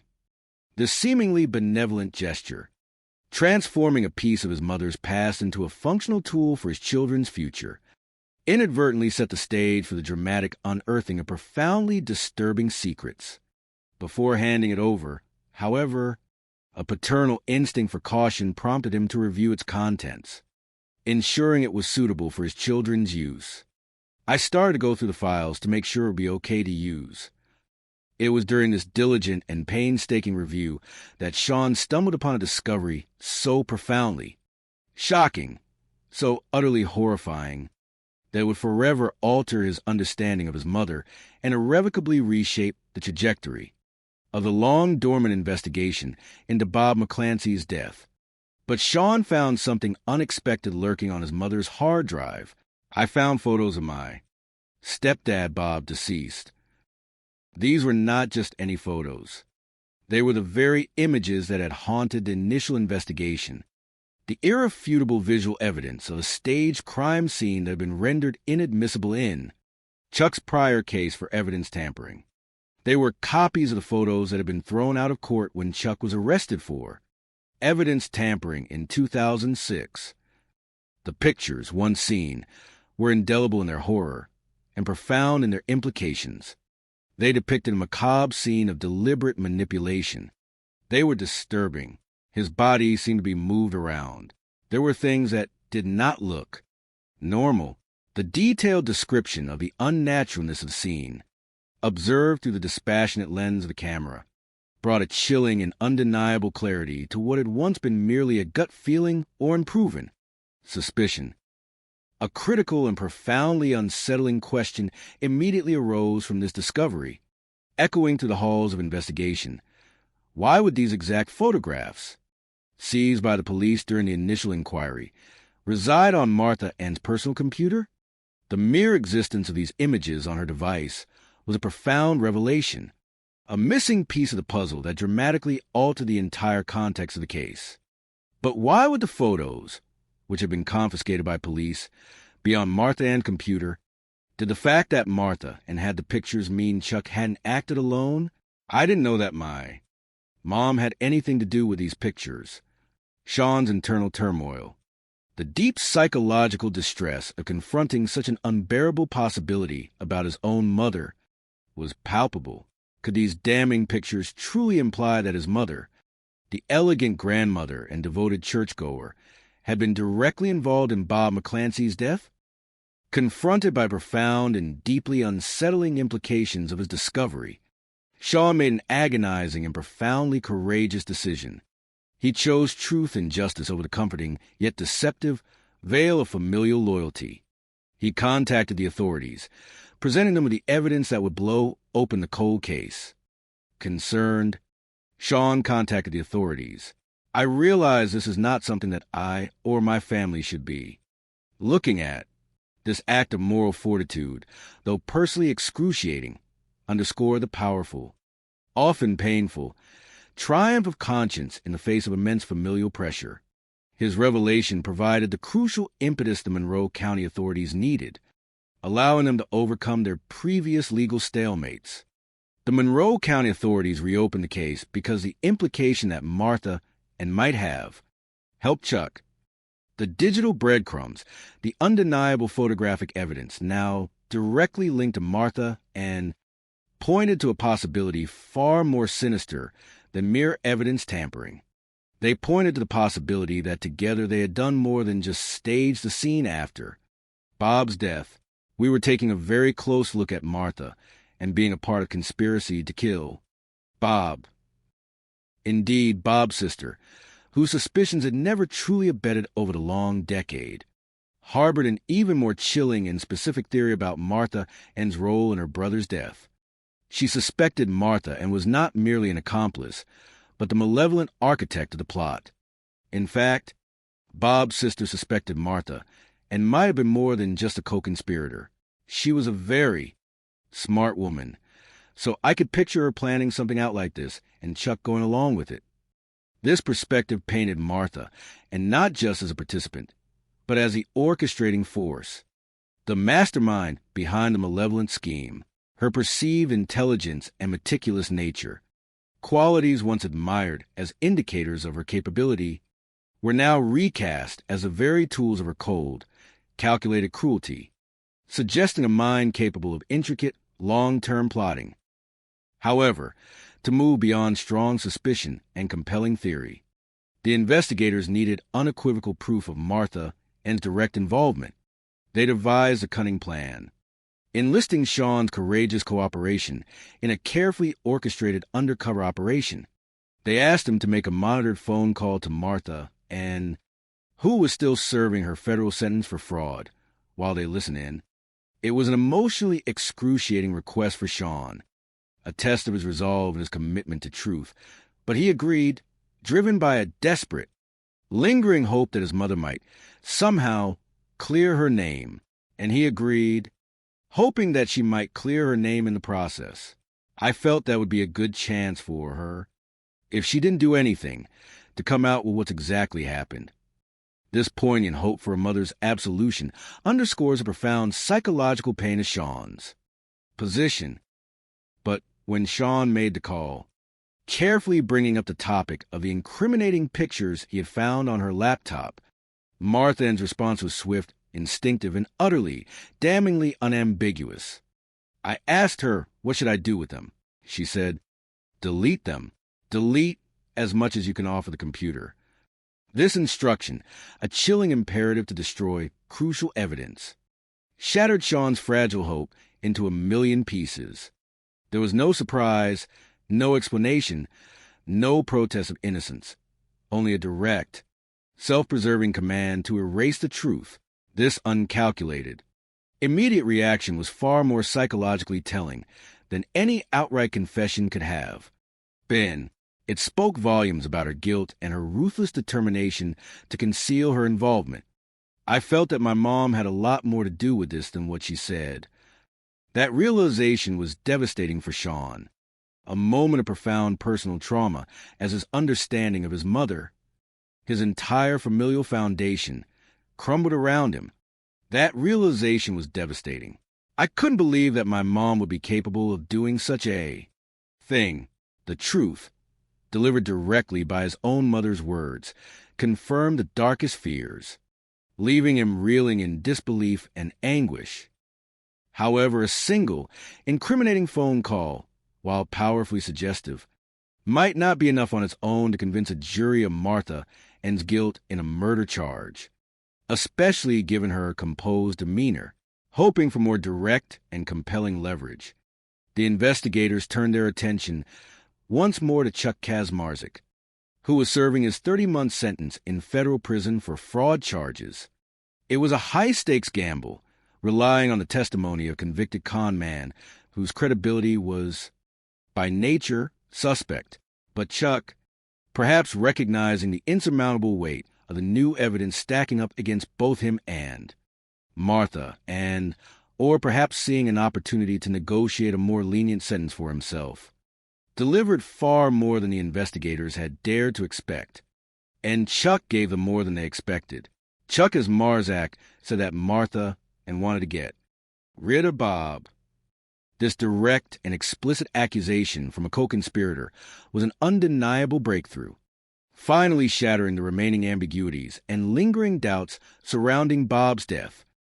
According to Chuck's detailed and damning testimony, Martha was not just an accomplice, but the driving force, a woman consumed by a ruthless determination to achieve her desires, even if it meant resorting to cold-blooded murder. His confession painted a horrifying picture of calculated malice and systematic cruelty. Chuck, has Marzak in a statement, said that Martha was crushing up Bob's medication and putting it in his food. The insidious nature of this method, covertly poisoning her husband through his meals, underscored the chilling premeditation and profound psychological ruthlessness of the act. She, according to Chuck, chillingly referred to this deadly concoction as magic dust, a euphemism that further stripped the act of its horrifying reality, presenting it as almost whimsical, yet lethally effective in its insidious purpose. Chuck then elaborated on their macabre plot, revealing a series of systematic attempts to end Bob's life, each more disturbing than the last. He claimed they had tried it not once, but 3 times, beginning with the 2 previous overdoses that Martha herself had initially described as accidental medication abuse. Crucially, Chuck revealed a horrifying detail about those prior incidents. Exposing their shared intent to kill, he was not taken to the closest hospital, which would have been the hospital in Sweetwater. They drove him to Knoxville, which was a good 2 hours away. This deliberate and calculated choice to drive Bob to a significantly more distant hospital, rather than the nearest medical facility, was profoundly revealing. It suggested a clear, shared intent to delay critical medical intervention, thereby reducing Bob's chances of survival. They just hoped he would die. This brutal confession stripped away any pretense of care or concern, exposing a chilling, shared murderous intent. When those first 2 insidious attempts failed to yield the desired result, Chuck stated that Martha, with unwavering and relentless determination, had administered a significantly larger dose of her magic dust into Bob's dinner on the evening of May 14th. But when that plan failed twice, Chuck said that Martha had slipped a larger dose of her magic dust into Bob's dinner on the evening of May 14th. Chuck said he presumed that was the night that Bob would die. The very next morning, Martha meticulously executed the final, critical phase of their heinous plan, establishing her carefully constructed alibi. The next morning, Martha went to work. Their plan was that Martha would be away from the home, so she would have an alibi. Following this, Chuck, acting on their agreed-upon script, conveniently dropped by the house to discover Bob's lifeless body, and then proceeded with a now familiar ritual of staging the scene to appear as a suicide, creating the elaborate photographic record. And Chuck dropped by to find Bob's body and stage the scene. Everything he said jived with what had occurred. Chuck's comprehensive and detailed confession, aligning perfectly with the existing forensic evidence, the photographic record, and previously unexplained ambiguities, painted a clear, undeniable picture of a premeditated conspiracy to murder. The pieces of the dark puzzle had finally clicked into place. Once Chuck's damning confession was formally on record, the legal landscape surrounding Bob McClancy's death irrevocably shifted. Both he and Martha Ann, already incarcerated in federal prison for their fraud convictions, suddenly found themselves facing new, far more severe charges, moving from financial crimes to the ultimate transgression against human life. Once Chuck confessed, both he and Martha Ann, already in federal prison for fraud, suddenly faced new charges. They are charged with first-degree murder for killing Bob McClancy. The prosecuting team, now armed with Chuck's crucial, detailed testimony and the recontextualized evidence, including Sean's harrowing discovery of the photos on his mother's laptop, felt a surge of renewed confidence. We were very confident that we had a very good case. However, the ultimate success of their complex murder case hinged on a fundamentally precarious foundation: the credibility of a confessed con man. This was the core challenge. The double-edged sword that could either secure justice for Bob or unravel the entire prosecution. The stage was now meticulously set for a dramatic, high-stakes showdown in the courtroom. The narrative skillfully builds suspense, preparing the audience for the intense legal battle ahead. Coming up, can Chuck close the deal? We knew the jury wasn't going to like him. Or will Martha Ann's testimony make the difference? When she finally took the stand, I think everybody was kind of relieved. They wanted to hear her side. These tantalizing questions underscore the critical importance of both key witnesses, the profound challenges of their testimonies, and the deep human desire for resolution and understanding as the truth of Bob McClancy's death would finally be presented to a jury. On November 16, 2015, nearly a decade after Bob McClancy's tragic and mysterious death, Martha Ann McClancy, then a 66-year-old grandmother, finally stood trial for murder in Monroe County, Tennessee. The charges were damning. She was accused of premeditated killing of her husband, Bob, in May of 2006 through an intentional drug overdose. The path to this trial had been long and arduous, fraught with legal complexities. We knew it was going to be a difficult case because it was a cold case.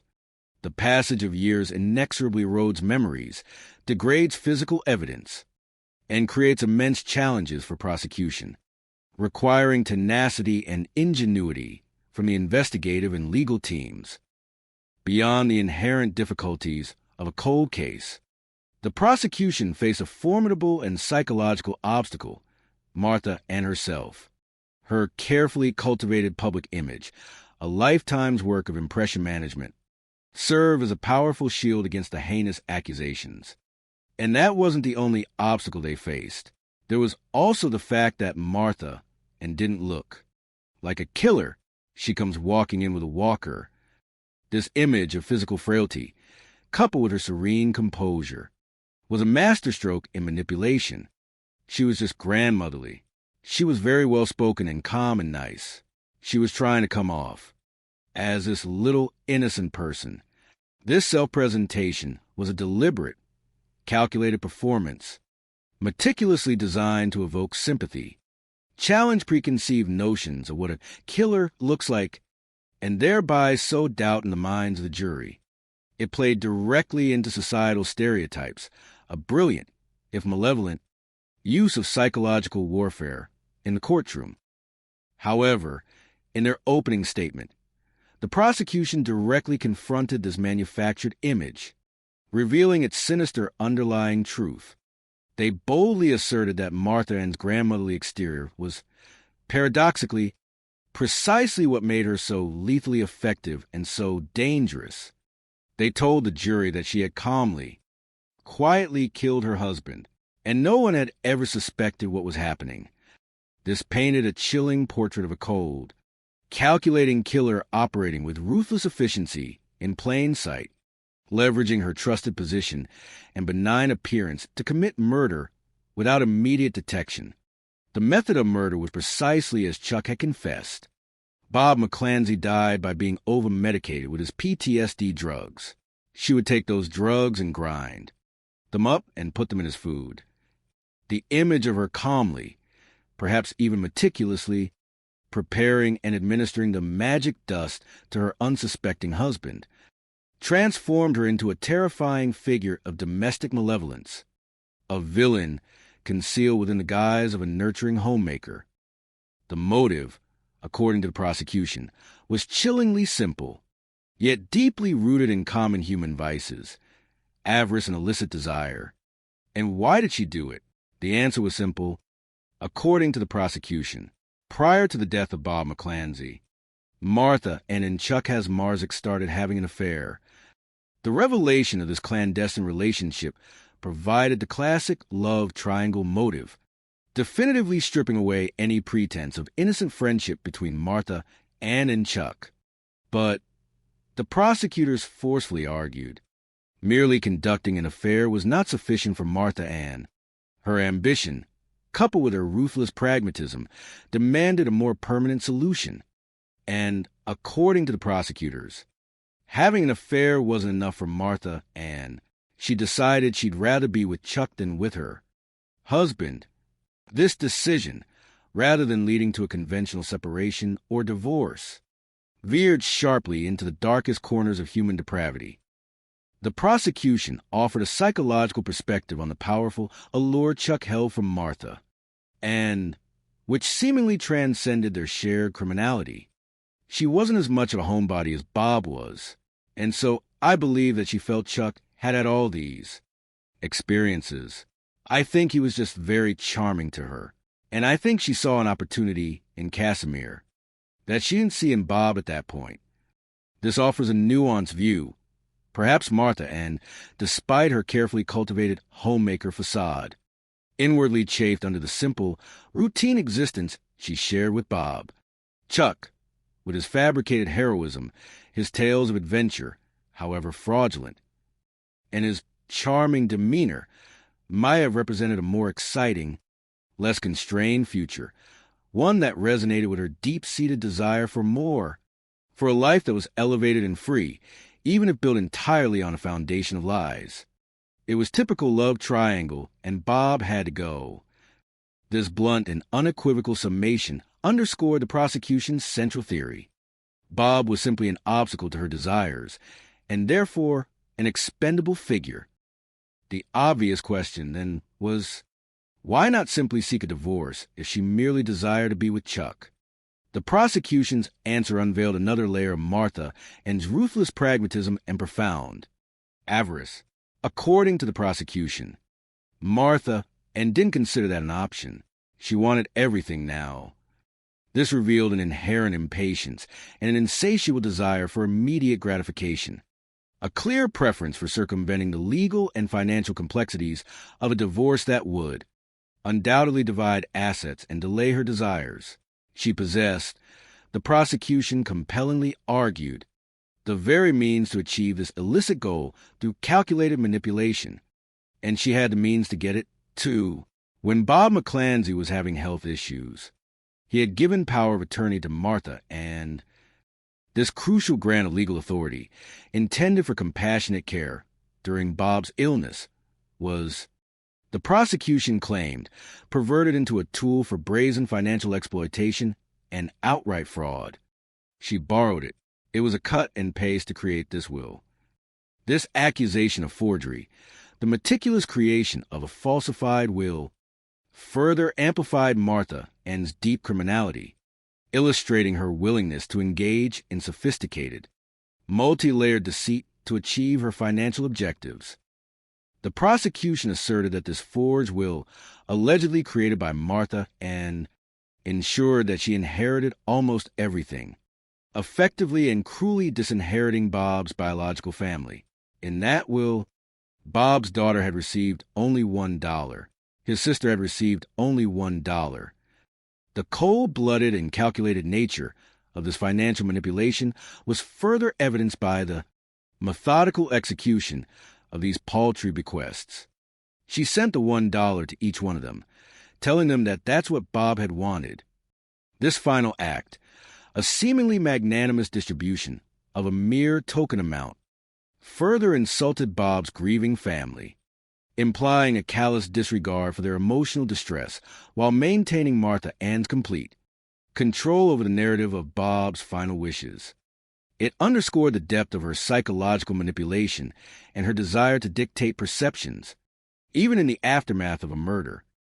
In addition to the shocking revelations about Bob's forged will and the overarching motive, the prosecutors methodically presented a range of compelling witnesses designed to dismantle Martha Ann's defense.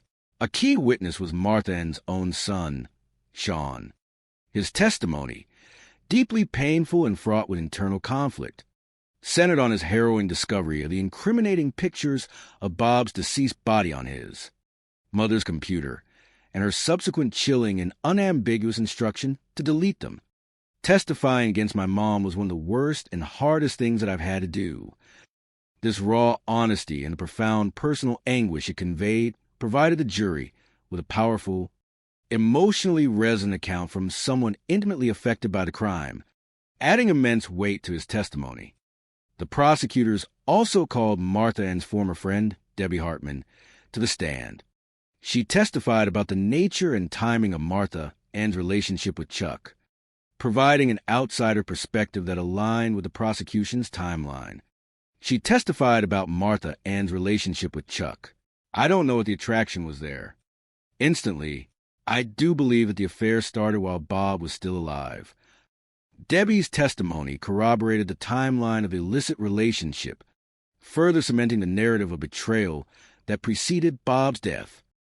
However, the undeniable centerpiece of the prosecution's entire case, their star witness, was none other than Martha Ann's alleged co-conspirator, the man she had purportedly murdered Bob to be with, Chuck Kaczmarzyk. But the prosecution's star witness was Martha Ann's alleged co-conspirator, the man she'd allegedly killed Bob to be with, Chuck Kaczmarzyk. It was Chuck's confession that had led to Martha Ann's arrest in the first place. He totally ratted out Martha Ann. His willingness to explicitly implicate Martha Ann was a pivotal moment, providing direct testimony of conspiracy. He was charged with first-degree murder and conspiracy to commit first-degree murder, just like Martha Ann. This initial parody of charges underscored the investigators' early assessment of their shared culpability, but recognizing the critical importance of Chuck's direct testimony against Martha Ann, the prosecutors had offered him a significant plea deal. But since they needed his testimony against Martha Ann, the prosecutors had offered Chuck a deal. He would testify truthfully and plead to 25 years. On conspiracy, we would not charge him with murder. The reason was because she is the one that actually gave the dose, the specific detail, pinpointing Martha and as the primary actor in administering the fatal magic dust, provided the crucial justification for the plea bargain, strategically mitigating Chuck's charges in exchange for his indispensable testimony. Chuck had accepted the deal, and by the time Martha Ann's murder trial began, he was already serving his 25-year sentence for the conspiracy charge. The prosecution was fully aware of Chuck's deeply tarnished reputation, his documented history as a serial con man, and the likely unfavorable impression he would make on the jury. We knew the jury wasn't going to like him, but he was an essential part of this case. They prepared the jury for the unsavory nature of their key witness, and as he took the stand to testify against his wife, his honesty wouldn't win him any points with the jury either. We made no bones about it that Chuck Kaczmarzyk is an awful person. He's a con man, but sometimes con men have to come forward and tell the truth. This forthright acknowledgement of Chuck's profoundly compromised character was a calculated, strategic move designed to preempt defense attacks and attempt to bolster the credibility of his testimony by emphasizing the sheer necessity and factual accuracy of his story, despite the messenger. And on the stand, Chuck, the convicted fraudster, proceeded to deliver his damning account, a confession that was chilling in its detail. His testimony directly contradicted his initial fabricated statements at the scene of Bob's death, revealing the full and horrifying extent of their deception. He admitted that Bob was not, in fact, deceased when he arrived that afternoon, further deepening the depravity of his actions. When Chuck arrived at the residence that afternoon, in fact, Bob was still alive. In fact, Chuck claimed that his friend wasn't just alive, he was still conscious. This detail transformed his earlier staging from merely tampering with a deceased individual to an active and conscious failure to render aid to a dying man. Chuck described finding Bob collapsed in the bathroom, still coherent enough to communicate. Chuck found Bob in the bathroom floor, and Bob asked Chuck to help him up. This heartbreaking, desperate plea for help, emanating from a man in his final moments, laid bare the cold inhumanity and sheer indifference of Chuck's response. Instead of offering assistance, Chuck chillingly described how he had deliberately wrestled his dying friend into a recliner, the predetermined spot for their staged suicide, before sitting back and coldly doing nothing. He simply allowed Bob to die. Bob was still alive when he found him, and he let him pass away, then called 911. Chuck's testimony painted a horrific picture of calculated inaction and a deliberate abandonment of a dying man, confirming a shared malicious intent with Martha Ann. However, as profoundly awful and morally reprehensible as Chuck's story sounded, a crucial question remained for the defense to exploit. Was it truly the truth, or merely another calculated fabrication designed to serve his own interests and reduce his sentence? In their opening statements, Martha Ann's defense attorney vehemently argued that she was, in fact, innocent, portraying her as a victim of Chuck's extensive cunning. In the defense's open, Martha Ann's attorney argued that she was innocent. She is a victim of Charles Kazmarzin's fraud, just as the government was. This strategic portrayal sought to position Martha, and as an unwitting casualty of Chuck's manipulative nature, shifting the blame entirely to confessed con man and serial deceiver. The defense forcefully claimed that Chuck had turned on her and accused her of Bob's murder out of pure malice, seeking revenge for her actions against him, particularly in the aftermath of their federal convictions. And the defense claimed that Chuck had turned on her and accused her of Bob's murder in order to take revenge on Martha Ann. The motivation for this alleged revenge, according to the defense, was directly linked to the consequences of their federal fraud conviction. When Kazmarzin had pled guilty to the federal crimes, Social Security fraud,